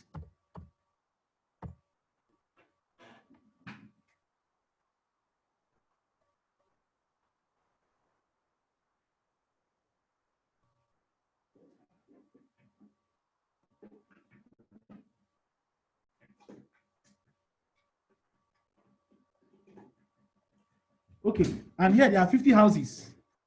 Can we calculate for 50 houses? If I'm to calculate for 50 houses, remember the value for one house is 0.023. 0.023. So 50 houses will be what? 0.023 times 50. Oh, yeah, that will be 1.15. Okay. 1.15 liters per second. And then here again, we have another 50 houses. 50 houses. This is another 1.15. Now, liter per second. Now, you will see naturally that as the pipe is coming down, is reducing. Why? Because it's giving as it comes here, it branches off to Sulere.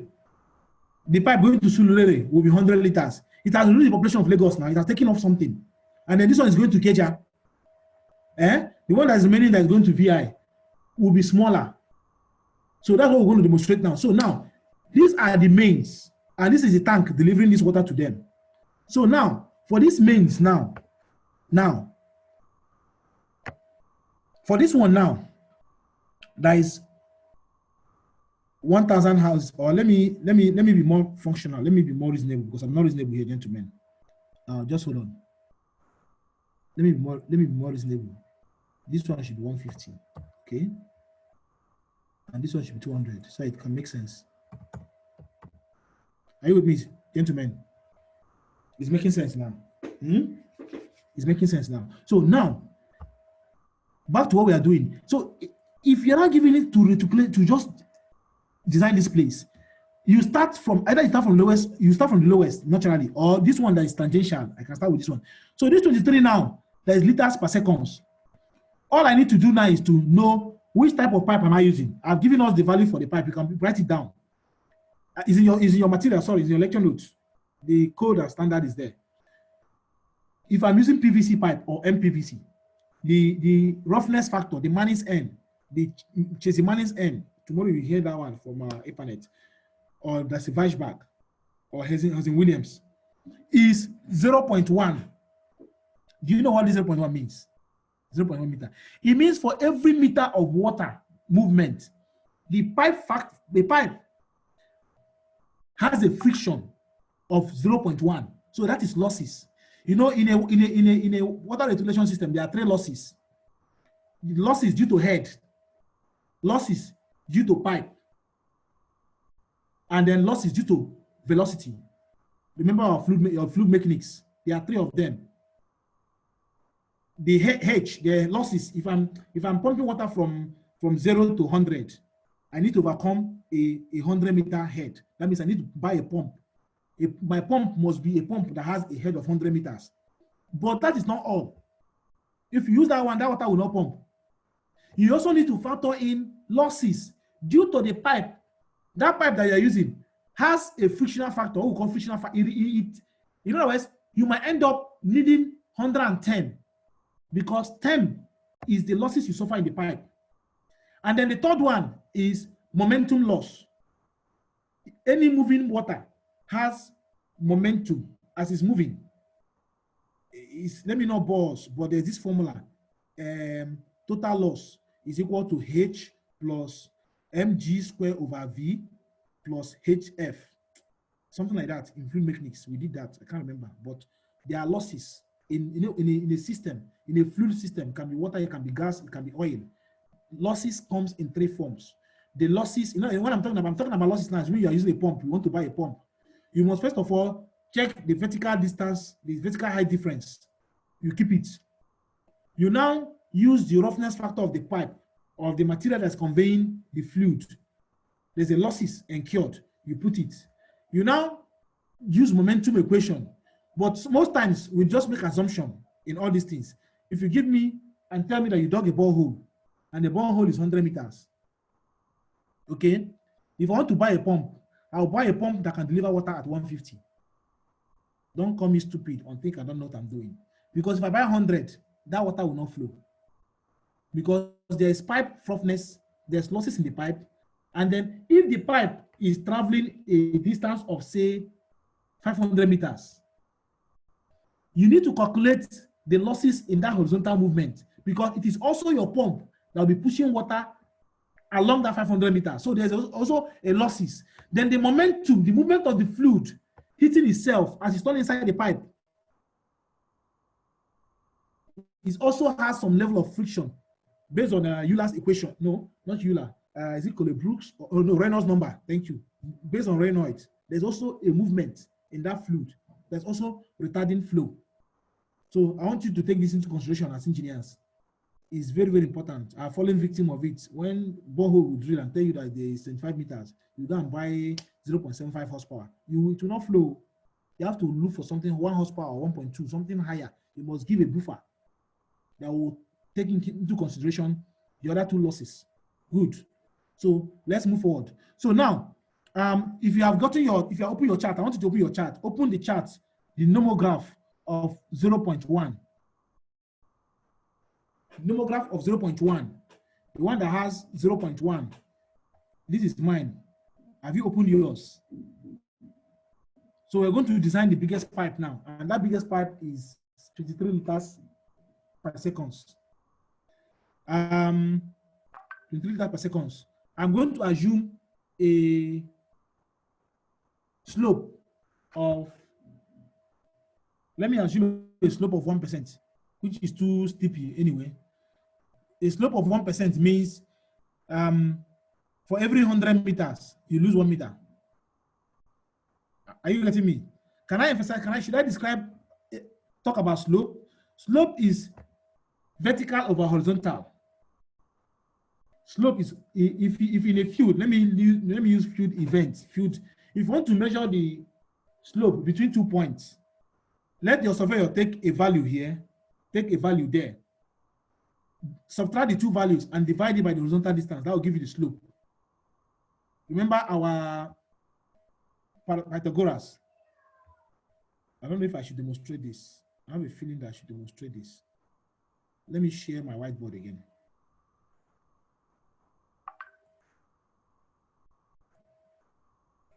Okay, let me share my whiteboard. This is my whiteboard. I'm not going to clean this, but let me try to draw something. Slope.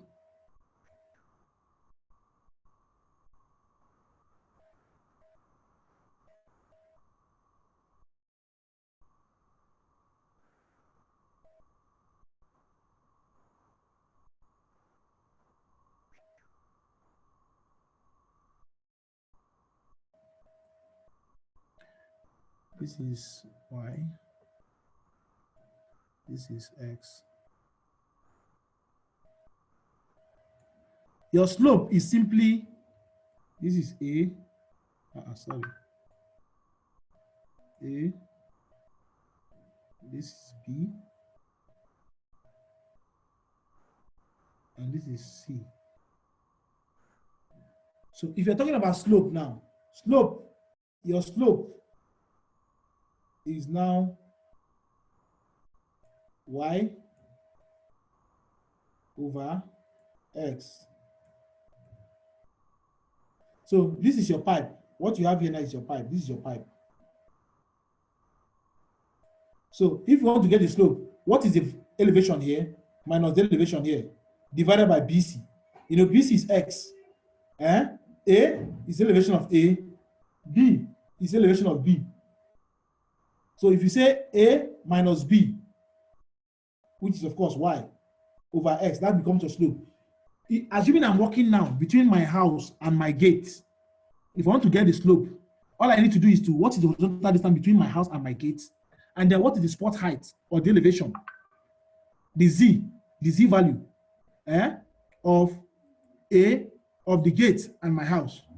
So that gives us the slope. So let's not go too deep into that. So now let's go to a chart. We're talking about, we want to design for this one now. We're designing for this one now. For the pipe supplying houses, sustaining 1,000 houses, which has a flow rate of 23 liters per second. And we are saying, let's assume the slope to be 1%. 1%, in other words, it's a very steep slope, but let's use it. So now, are you with me, everybody? Are you with me? So what I'll do now is I'll go to my chart. So I won't show you how to use the chart now. If I go to my chart now, I'll go to 23. So let's assume this 23 now.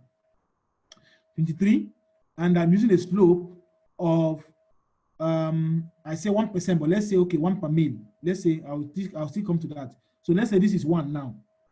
Okay, even though this 1 has to be 10 anyway, but I don't know if I should say it here now. This chart is calibrated in per mil. Ladies and gentlemen, hold on. This is per 1,000.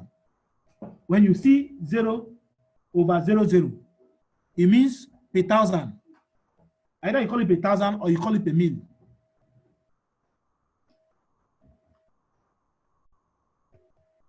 It's per 1,000, it's per mil. So this, let me go back to the slope.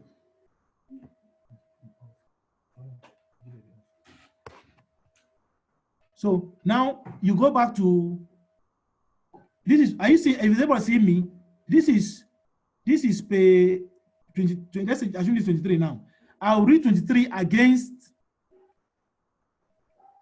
10. Someone will say, why 10? But you said 1, you said 1.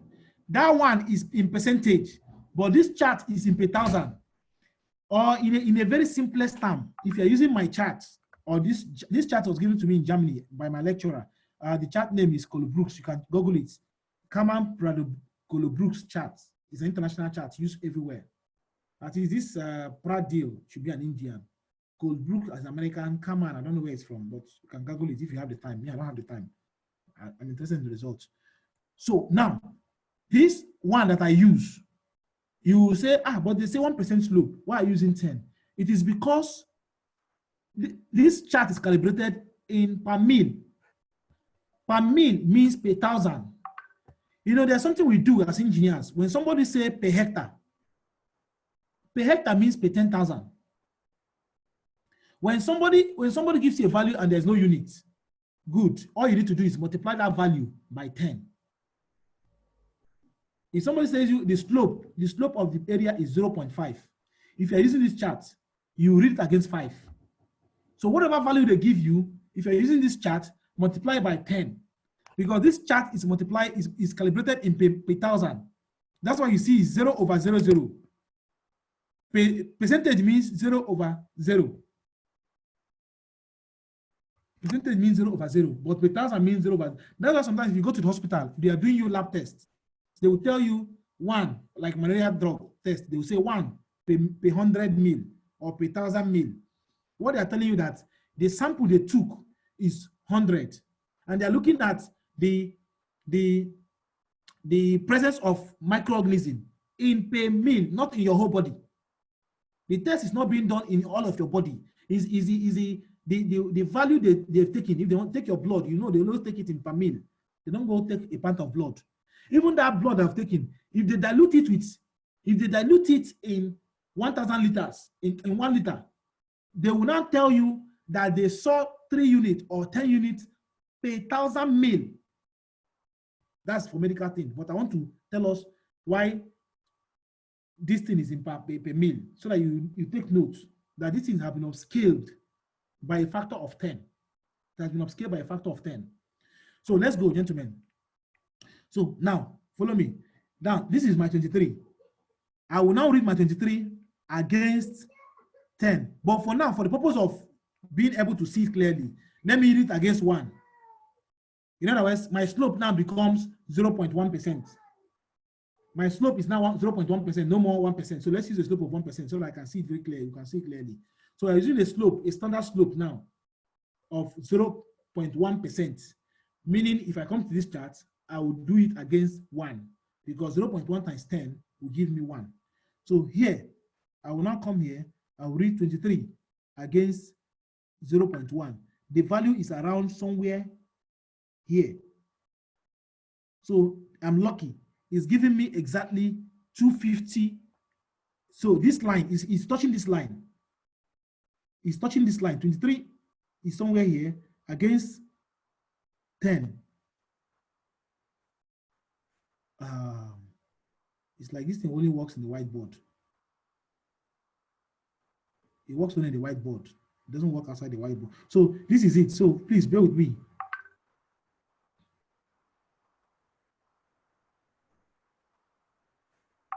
Okay. So 23 against 1 is giving me 250 because this line and this line is a diameter of 250. So the pipe size that will sustain 1,000 houses is diameter 250. But if I got my value in between, if it is in between two lines, I'll use the bigger one. So even if I got my value at 20, let's say I was designing for 20 liters per seconds, it will fall somewhere here. So I'm now going to, let me, I need to show, I want this thing to spotlight, but it's not spotlight for a reason I don't know. So even if I got my value in somewhere here, I'm going to use 250 still because it's closer to 250 than 200. Somebody's asking questions.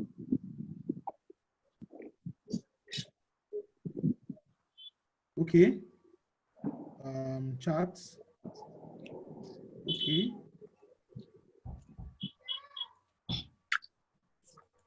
Okay, you can see it now. Oh, yeah, please, man. Yeah, you can see the screen now. So this one now is giving us diameter what? 250. So I'm wrong. So this one now is 250 actually. Did you get it? This is 1,000 houses.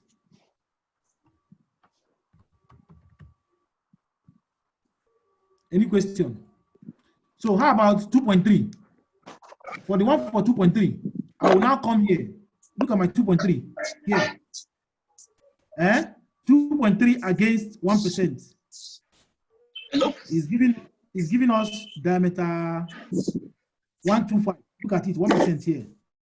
It's giving me diameter 125. So this one becomes 125 instead of 100. I think that's interesting.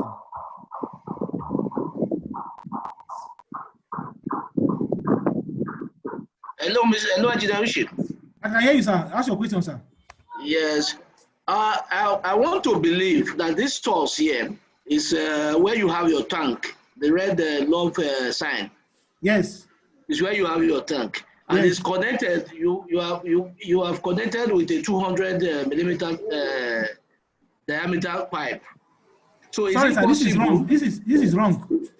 I'm afraid. You don't know what it is yet. You don't know what it is yet. Okay. Yes, okay. Because now we are getting the real value. We made an assumption, and our assumptions are wrong. Now I'm with you. Yeah. We made an assumption. Assumptions are wrong. Okay. Who is that, please? It's a good observation, sir. There is my name. Because it's not possible. It's not possible to have that. It's not possible to connect 250 on 200. Initially we assume 100 here, but now based on our design now, it's actually 250 that will take 3 liters per second.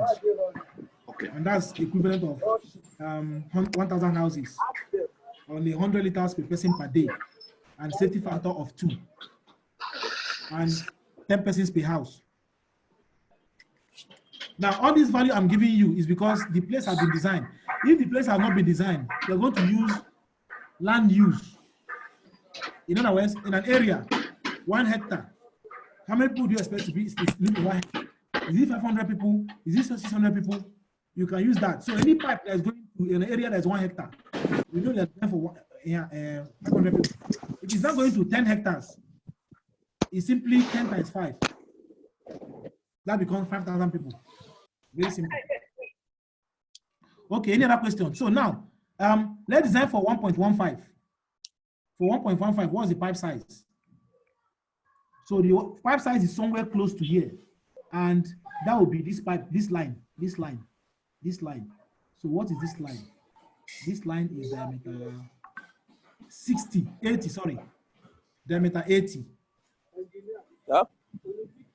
So this one now, instead of this one now is not, oh, we are close.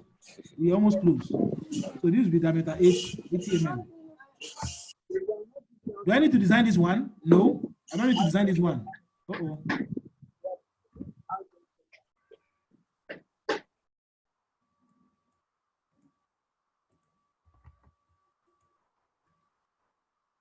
This one, I don't need to design it. You know why?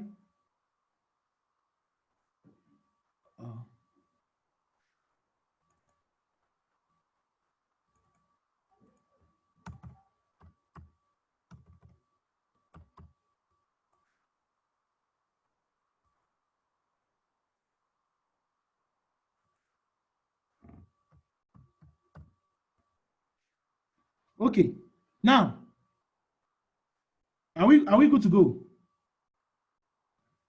Are we good to go, gentlemen? Yes. Now, to do the final pipe, what I need to do now is, remember this one was for 100 houses, Abi. This one for 50. Now, it means the final pipe is going to be the value of all of them. And that would be 100 plus 100, so 1,200. So yes. If you go back to what we did before, so now I'm going to say 1,200 houses multiply by 0.023. So now we are doing for 27.6 liters. In other words, here, if you add 2.3 now, you saw what I got now. But the other way to get it now is to say this place now will now be 23 plus this one, 2.3 plus 1.15,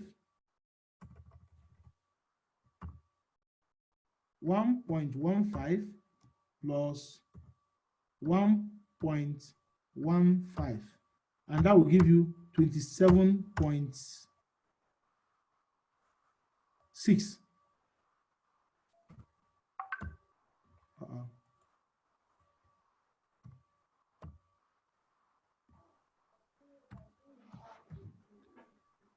So now the question is, what pipe size can accommodate 27.6 liters per second? 27.6 liters per second. What pipe size can take that on? What pipe size can take that on? So the pipe size that can take this on now will now mean we have to go back to our chart now. So we'll get to our chart now. 27.6 is almost equivalent to 30. So if we now go through 30 now, so this is it. I'm going through it, and it will fall somewhere here. And Engineer Sunday, I'm getting about 300 pipe. So you see, it's making sense. Okay. It's making sense now. Yes. So now you see, this is now 300. So you see, so either I use the houses now. So in other words, if you ask me to design this area now, even if I don't want to design this is a street design. This is street A, this is street C, this is street D. if I only want to design this main, all I need to do is to calculate, add number of houses here, the number of houses here, the number of houses here, the number of houses here. This is what they did in Abuja. In Abuja, they designed only the mains. They did not design any streets, any district. It's only the mains they designed. Only the mains. Look at the Abuja design. This is Abuja. This is Abuja design. This is what you have in phase 1 of Abuja. If you look at it, all this thing you see here is the mains and the secondary. The main is the one bringing water from Lower Usman Dam. You know, going through around Abuja, going through Onex, Outer Northern Expressway, and then coming through towards I6, coming towards O6, which is Outer Southern Expressway. Okay, so that is how the thing. Then the one that should go at the boundary of phase 1, they have not even done itself. There's a water reticulation that should pass through Bega, Wuye,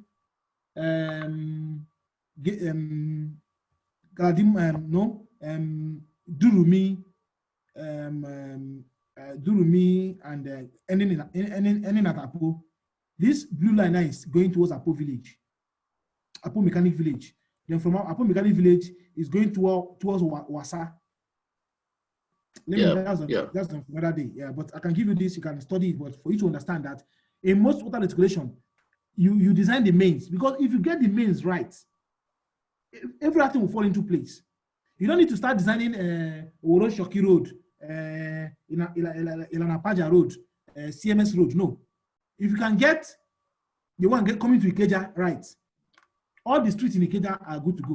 If you can get the one going to Oro correct, all those small, Sa Ajayi, Sa Amadu Bello, you don't need those ones again. But if you dare get the main wrong, forget it.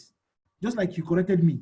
If I went and designed the main by 200, and now we found out that the area supplying Lekki with 1,000 houses is already giving 250, then you already know that my design is wrong. It already told you that design is wrong. And that is why, in some cases, you need to now go into districts. You introduce tanks. Tanks will service each region. Okay. You introduce tanks, because once you introduce tanks, it means all the activity within this area is just limited to this tank.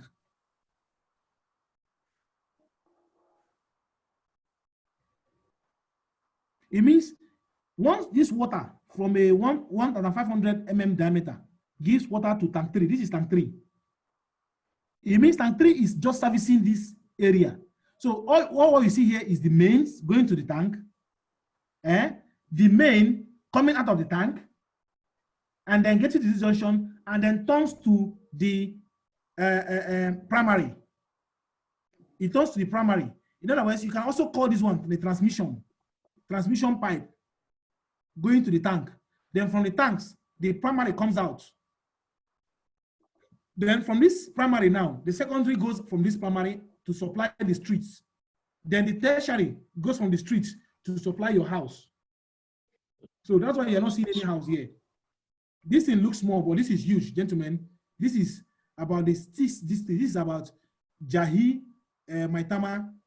This place is about, I don't know if you can see my mouse. This place is about Maitama. This place is like central area. This place is like Wuse and Garki. So don't mind it's small, but it's very huge. It's very, very huge. I don't know if I have Abuja map. I have Abuja master plan, but if I try to open it now, let me search for it. Abuja master plan. Let me just open it to it so we'll know what we're talking about. No, it's here. It's under firework. There should be Abuja map 1. We'll have to wait for it to open anyway. While we're doing what we're doing, let it be open at the background. So I show us Abuja map network. So you begin to have a visual understanding of what we're saying. Now, gentlemen, assignment, please. I want you to pick up your pen. We are going to design these districts. I want you to assume that this is Abuja going to Wuse, Gwarima. So this is industrial north. This is swimming pool area. This is city center. This is camping ground. This is housing estates at Aggregation. It's a German word. Forget about the word. This is commercial south. This is commercial east. So what this is telling you that the peak value, why did they use peak? There are trying to emphasize to you that this is the maximum. In other words, the value have been modeled to reflect the highest water demand ever that this region will demand. And this must be taken when during the morning time, late rush hour or late evening rush hour. So the designer is sure that he has factored in the peak factor into this. That's why he say peak water demand. Peak water demand. So this one is housing voucher. So now, let me give you an idea as a layman. If you design for 709, you don't need to design for 706 again, because any pipe size that will do 709 will also do 706. My AutoCAD is opening, but I don't need it now. So now pick up your pen, pick up your biro. You're going to design 1, 2, 3, 4, 5, 6, 7, 8. 8 mains. You're going to design the 8 mains now. In other words, they have given you the water demand per day. The first thing you do is to convert it to liter per seconds. Let me just guide you. If it comes to this 198.8, you have to multiply by 1,000 and divide by 8,600. The value you get will be in liter per seconds. Remember, meter cube to liters is 1,000. 1,000 liters equals 1 meter cube. Then here, please, this is 2,948. In Germany, in German, their point is comma, their comma is point. So this 2 point is not 2 points. It's actually 2942. It is this comma here that is actually point. That is full stop. So this is 2,942 meter cube per day. This is the highest. And I expect you to have the highest pipe size here. So your value, what you're going to do for me now is you're going to get me the pipe sizes of this area. The pipes that are going to this area, what sizes are they? Are you ready?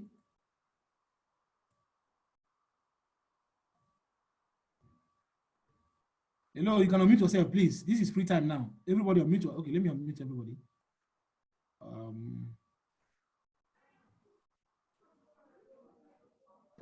Let me pause the recording.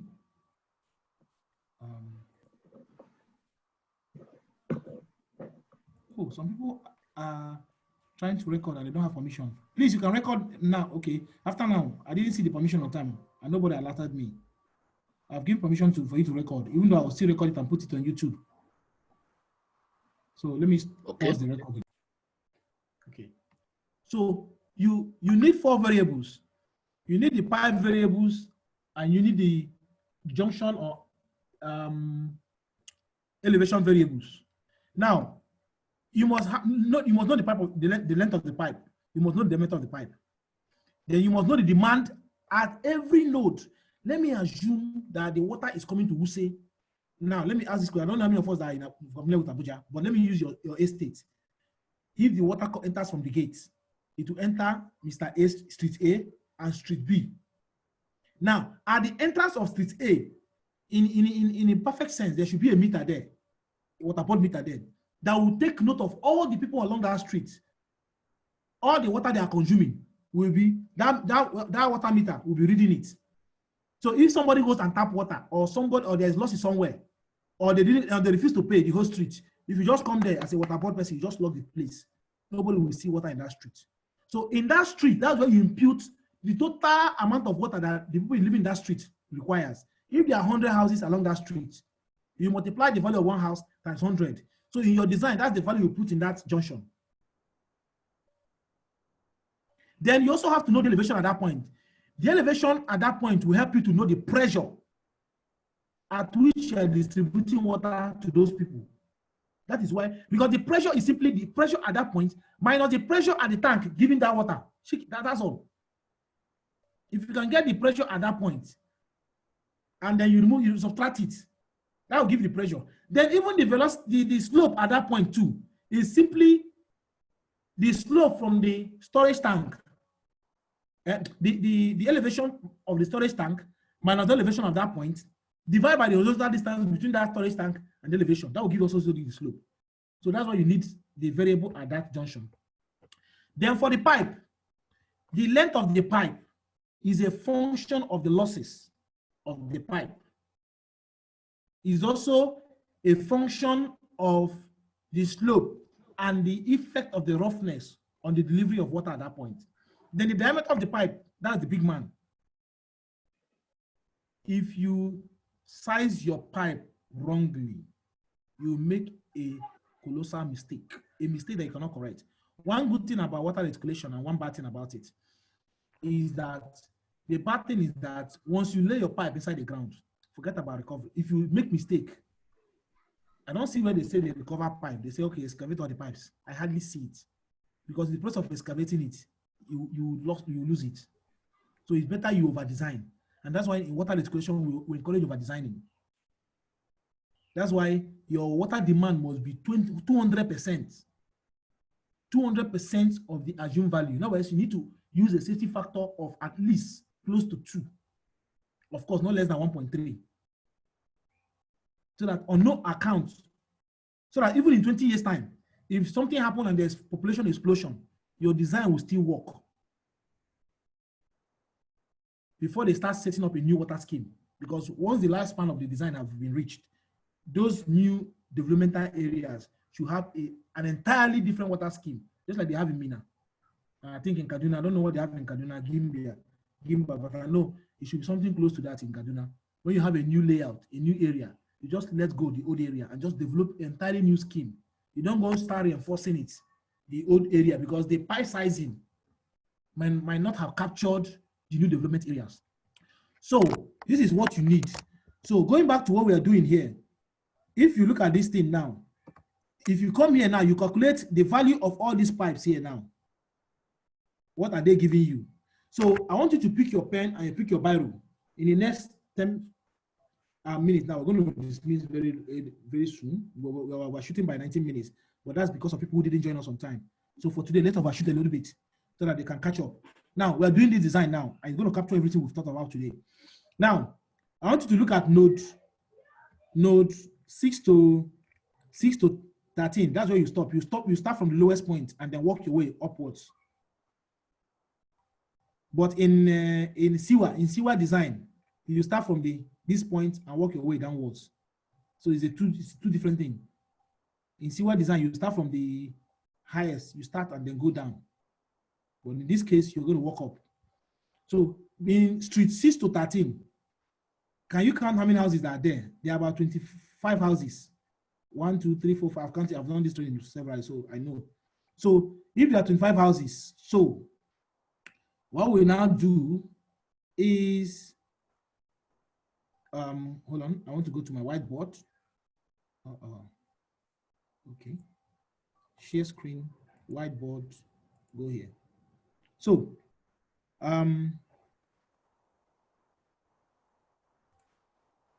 test.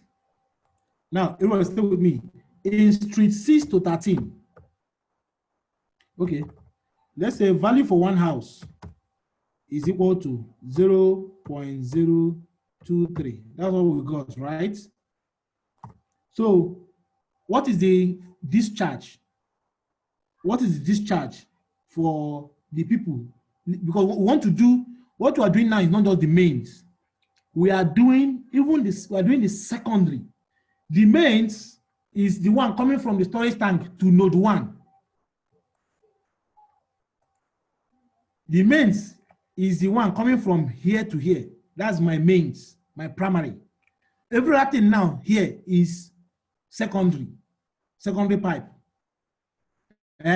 The mains is primary. The mains is not the one coming from somewhere I don't know to storage tank. Some people call it distribution line. So transmission, sorry. Some people call it the transmission network or the transmission line. Some will call it the main line feeding my tank. From my tank to this first junction is the primary, and that is the one I ask you people to do. But because for the purpose of learning, we want to also design the secondary, because this secondary you are seeing here, if it's a big estate capital, this secondary will automatically become the primary, because it means after here now you see other small pipes linking up to them. I hope I'm making sense. So now for pipe 6 to or street 6 to 13, you can call it pipe 6 to 13 or street 6 to 13. Now you can also come here and see it here, 6 to 13. Okay, the length has been given to us, so we're not going to look for it. Meanwhile, let me emphasize what this thing is. After you are given those charts, you are supposed to come up with something like this that will show the elevation. You know, remember what I told us I said there are 4 parameters. If you look at this place, you see that 2 parameters have been given. And how did you get these 2 parameters? The elevation must be done by your surveyor. If you are asked to go and do a water reticulation, whether you like it or not, your surveyor must go and take some spot height. Surveyor has to go to the site and take some measure. Is very, very important. Surveyor has to do that. Now, that is 1. Number 2, the length has been given us. If the length is not given to you, you can use AutoCAD. If they give you layout, you use AutoCAD and measure the length, or because you need the length to calculate the losses and other parameters. So you see that out of the 4 parameters you are looking for, 2 have been given to us. So the only 2 we don't have now is the discharge and the diameter. So this is diameter. This is the 3rd free column. And the first one is what? The discharge. This other one is the slope. With this and this, I can get the slope. With the elevation, if I subtract the elevation between 2 points and divide by the horizontal distance, I can get the elevation. So you can see, I can get the other one. Then if I subtract from the service pressure, I'll get the elevation of the hydraulic grade line, but that one is academics. I'm not here to teach academics. So, that is good. Having said that, so if you are given this, if you draw your network in AutoCAD, or if you draw it in Civil 3D, you know, the layout now, you start drawing line, using AutoCAD, drawing lines. This is what you're going to get. Okay? Tomorrow we're going to draw this too in EPANET. Then, for you to show your client what you have done, you must prepare something like this in Excel. You must feel, once you have something like this, you feel it. You'll be feeling it. So if we are getting the demand in each node, we're feeling it here. It is this sheets of paper that we use to go to computer and then impute those 4 parameters. Then the computer will generate a report sheet for us, telling us how our system is performing. It's very, very important. So that is that. So now, let me return this thing to how it was before, but just take note of that computer sheet. You must do it. So how's node 6 to 13 now? Are you with me? Are you with your pen or biro or something? So sorry, we actually didn't see that computer sheet. All we're seeing is your whiteboard, all the words you're talking. Wow, that's interesting. Oh, okay, this is it. Okay. The computer sheet is in your material. In the lecture notes, this one, workshop files and data for EPANET. The first file, branch system start. Okay. That's where it is. You can open it there, sir.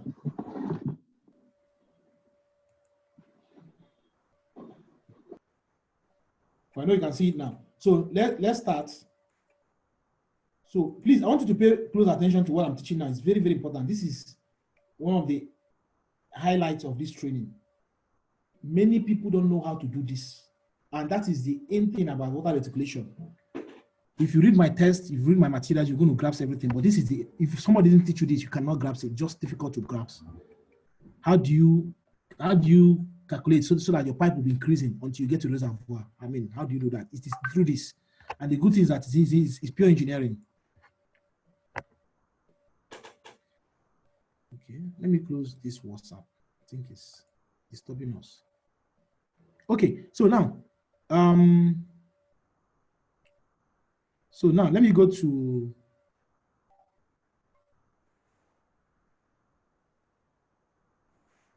okay, I can see what's happening. I need to go to, if I move away from my chat boards, my Mm.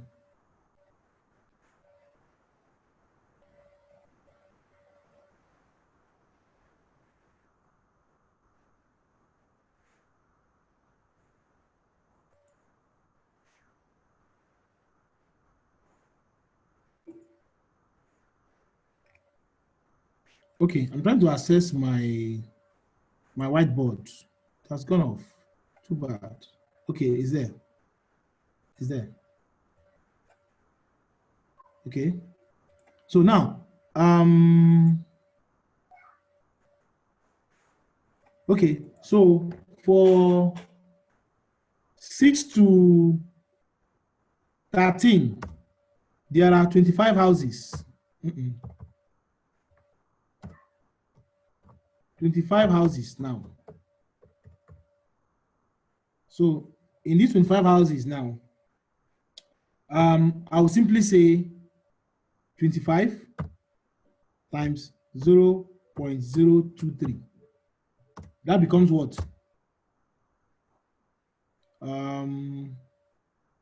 Let's see. 0.023 times 25.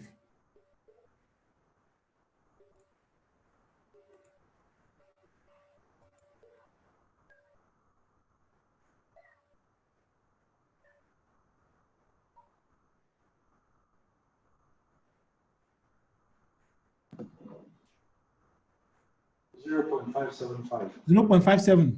Let's say 0.58. Yes, okay. 0.58 liters per what? Seconds. It means that those 25, that means I need to supply 0.58 liters per seconds to that street so that those 25 houses will have water. And believe me, it makes sense. It simply makes sense. You know what 1 liter is, and you know what 0.5 liter is. So this is the amount of water that should be flowing in that pipe. That every house in that street, everybody in that street, living in that 10 people in each house, entitled and being entitled to 100 liters per day, 100 liters per capita per day.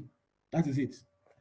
Now, it means if I come there, so under this 6 to 13 here, 6 to 13, under this place, please, you put it down 0.58. Can you write it down? 0.58. So in other words, if I come here, I wish there's a way I can write in a PDF. I can write in PDF, and I can't draw this thing to allow you to really see what I'm talking about. But it's okay. It's okay. At least let's move on. Or let me just draw this one and demonstrate it for once. So, no. Okay, this is that 6 to 13. Then I know there's another one coming like this. Then there's another one coming like this. I think I can still demonstrate with this.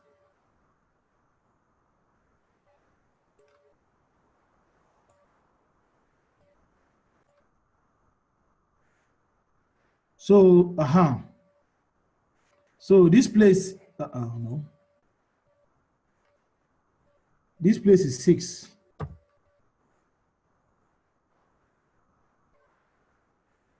All right. This place is what? 13. This place should be 11. This place should be 7. Good. Now, here, I got 0.58. How many houses are connected between 6 and 7? That's the next thing. So between 6 and 7, remember I asked you to ignore this dotted line. This is just like a loop. I'll tell you why it's there. Just ignore it. Just assume there's nothing. So between 6 and 7, how many houses are there? So I go up a little bit. There are about 1, 2, 3, 4, 5 houses. Let me assume that this empty space here,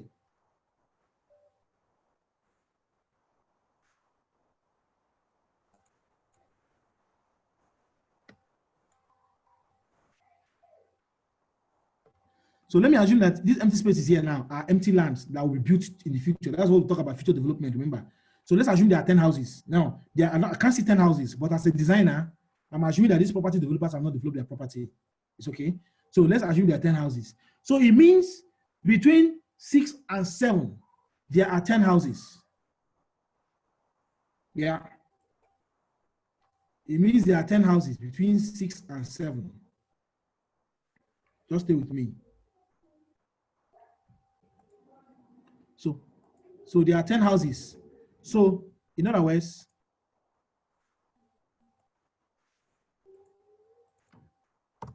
between 6 and 7, 6 to 7, there are 10 houses. Please, if you got lost anywhere, let me know. So those 10 houses are simply 10 times 0.023, which is now 0.23.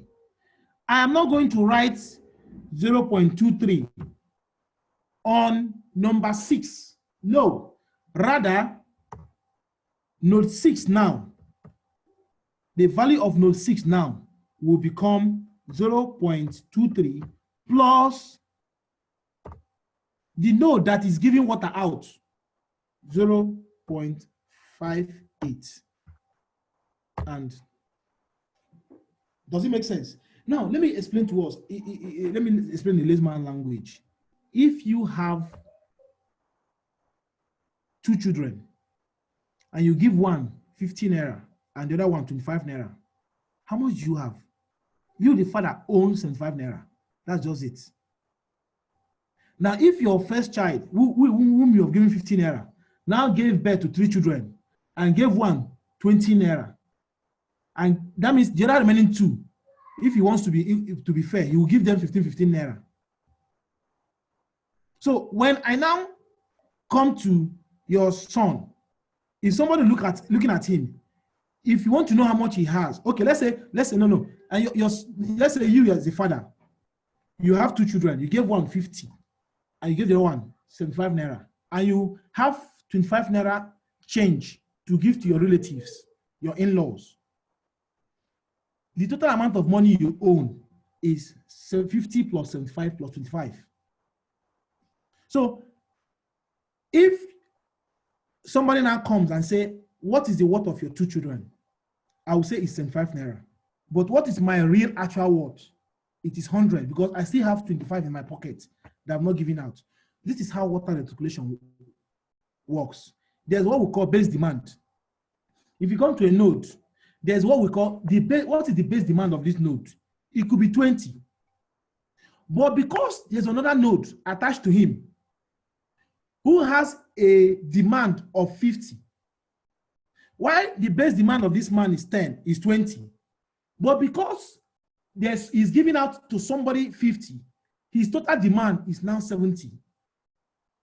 So if there's a pipeline that passes through my house, you know that in my house is a 3-bedroom bungalow, for instance, from analysis, and we are 10 of us. But because the pipe that's passing through my house is supplying another 10 units of 3-bedroom bungalow, those water that's going to those places, they don't belong to me. So my own base demand, if you now say, what is my base, you know, when we talk about baseline, you know, we'll talk about baseline, we'll talk about default. When you talk about what is my base demand, my base demand is 10 because that is the money I'm consuming. But the demand at any given time in my place, in my node, in that node, in other words, that water board meter in front of my house, the base demand at every point is 70 because 50 is going to somewhere else, but 20 is retained for me. So when you come to node 6, the base demand of node 6 is 0.23 because only 10 houses are attached to node 6. But the total demand, which is for the purpose of sizing, pipe sizing, is also plus the one that is passing through him and going to node 13. And node 13 has about 25 houses attached to him, while node 6 has only 10 houses attached to him. But let me tell you something. The water must pass through 6. So the people that 6 is servicing is actually 35 houses. But the ones that will drop the pressure drop, or the electrical engineers will call it the potential drop at that point is 10 for 10 houses. The other ones, 25, the other value for 25 houses will move on. With this explanation, I have no doubt that all of you will understand it. So that means I will say 0.23 plus 0.58. That becomes 0.81. So the value I'm going to write for this place is going to be 0.81 liters per second. I can put the value, I can put the units, but we all know what it is. It's the demand, it's the flow. At this point, I think it might be ideal to hear from us whether we should continue, but I think we should stop. Tomorrow, we'll continue. Tomorrow is public holiday, so by 3 tomorrow, should we start by 2 so that we can gain time? Your opinion, please. We can start by 2 so we can close on time because it's public holiday. I expect everyone to be at home. So tomorrow we can start by 2. For us, no public holiday actually. So they have declared public holiday tomorrow. Yeah, that's government. We are not government. We are okay, private sector. Yeah. It's true. Okay, let's forget. We'll start. But I don't know if you can tell your management. You can start by 2 so that I will finish up what I'm supposed to do. This is what I want everyone to understand. It's so important. No, so I have a meeting with a client in Abuja tomorrow. So it means I have to drive from Kaduna to Abuja and then back to Kaduna again. So 3, I can try as much as I can to return to Kaduna by latest before 3 o'clock. Okay. Let's keep it to 3 then. Let's keep it to 3. It's okay. We'll continue by 3. Worst case scenario, I can give us extra time on Saturday. You can for the computer application. I can find time. We'll spill. Or Monday we can agree. We'll agree in a democratic way. Agree when I can have 1 or 2 hours because I really want to impact this knowledge. So now, let me warn you now. By the time I'm doing node 7, I must have calculated the value for node 11. You understand? Because node 7 is like someone that have 2 nodes, two arms. So whatever value that is in node this place, I must add it to what the value I have in node 6. And then if there's a base demand on node 7, I will now also add it. So if now I want to get for node 7, this is 7 to 11 here, 7 to 11. So how many houses are between 7 and 11? Quickly. 1, 2, 3, 4, 5, 6, 7, 8, 9, 10. Also 10 houses again, very fast. So node 11 again is 10 houses, and you know what that means. So it means in node 7 again, in node 11 again, we have 10 houses. So automatically, 0.81. Good. So for 7 to 11, we have 10 houses. Okay, and that means 0.023 multiplied by what? 10, and that will give us 0.23. So I can comfortably write here 0.23 liters per seconds. Now we come to node 7. I have to be very careful now to node 7 now. Why? Because node 7, there must be 3 variables that will make up node 7. The 2 adjoining nodes, or whatever, the 2 streets that is connected to him, and then we'll see if he himself has a base demand. Total demand, base demand. Gentlemen, take note of this. And ladies, total demand and base demand. Total demand, base demand.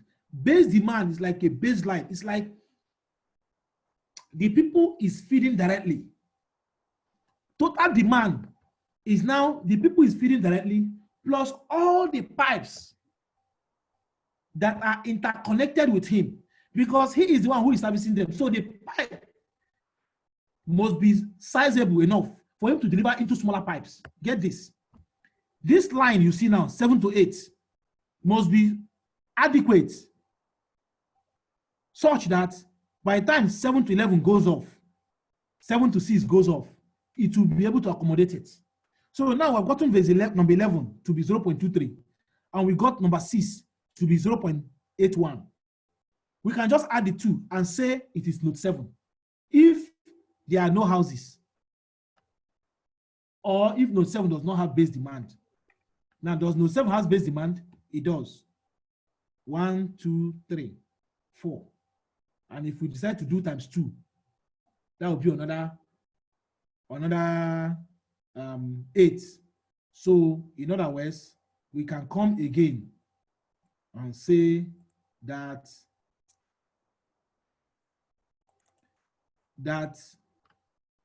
the base demand, maybe I didn't put in this one, but I'll say it now, that the base demand for node 7 is equal to 8 houses times 0.23. And that will give you, I don't know what to give you. Let me calculate this quickly. 0.023, sorry, times 8. Okay, 0.1, that will be 0.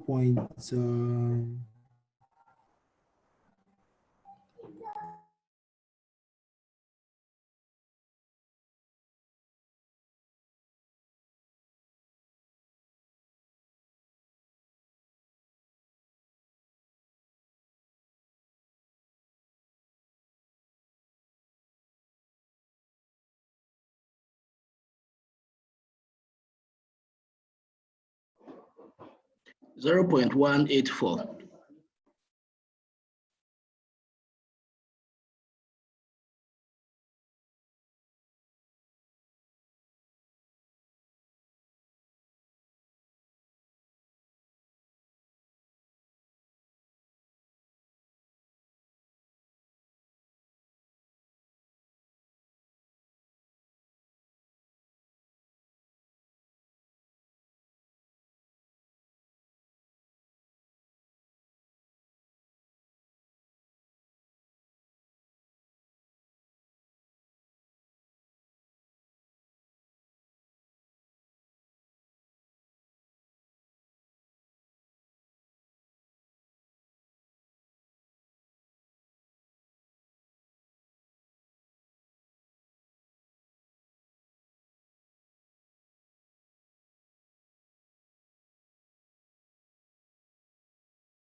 Sorry, we can't hear you. You mistakenly muted your mic.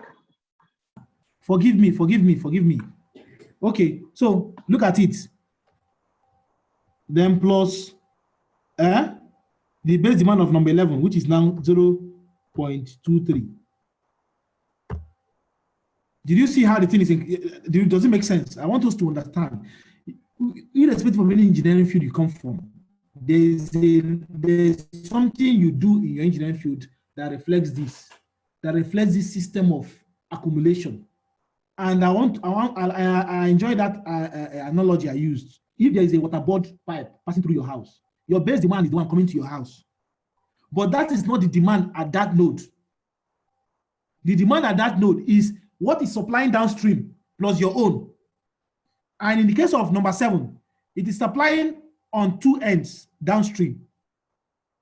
It's supplying IBB way and Tafawa Balewa way. And all of them are committing at that point.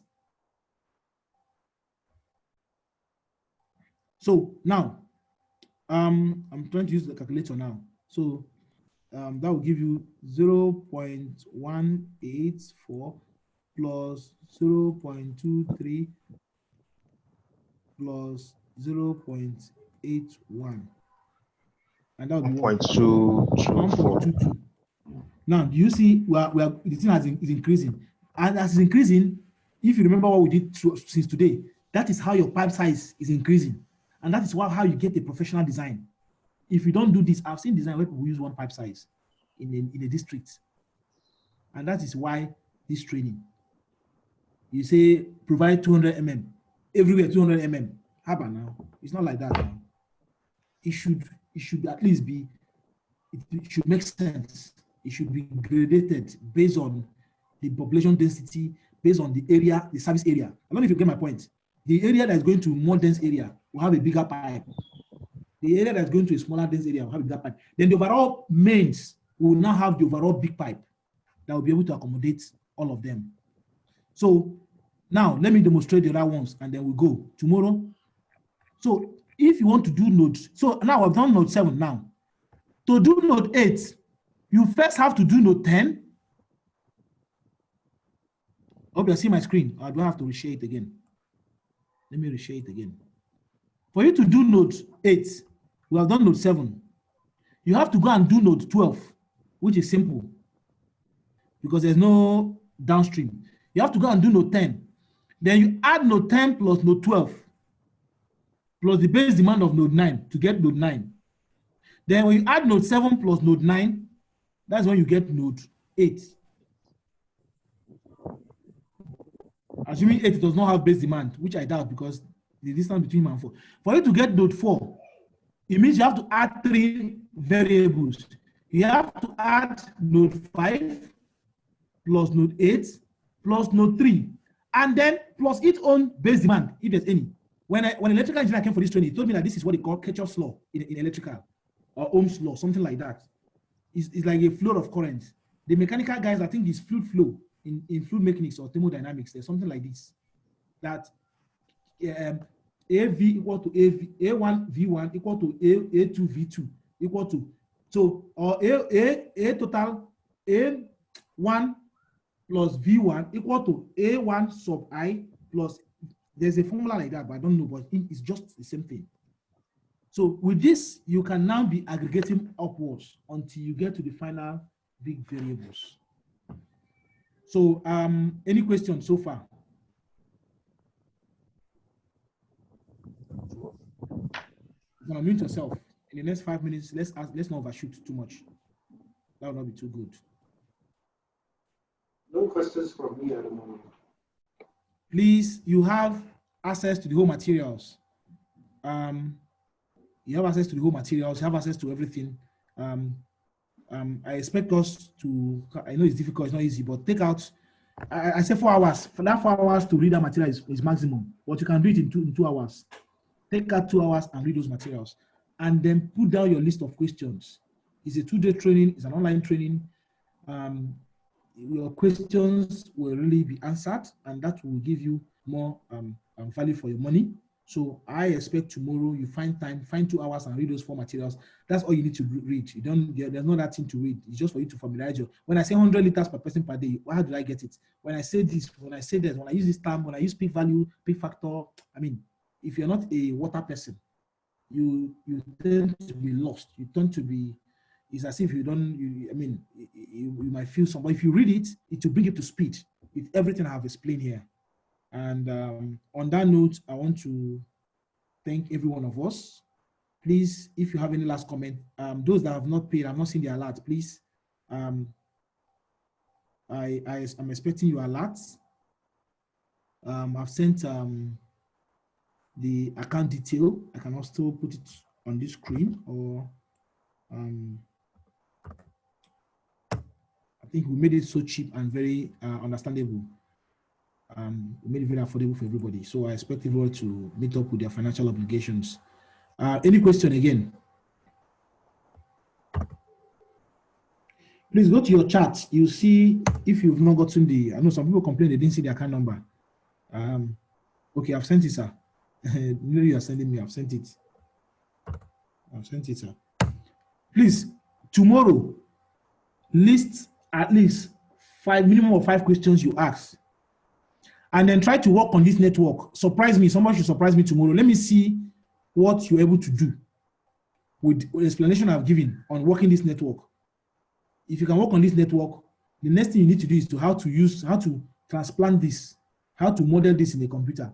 And the computer will give you the velocity at every point. It will give you the pressure at this point. It will give you the losses at every point.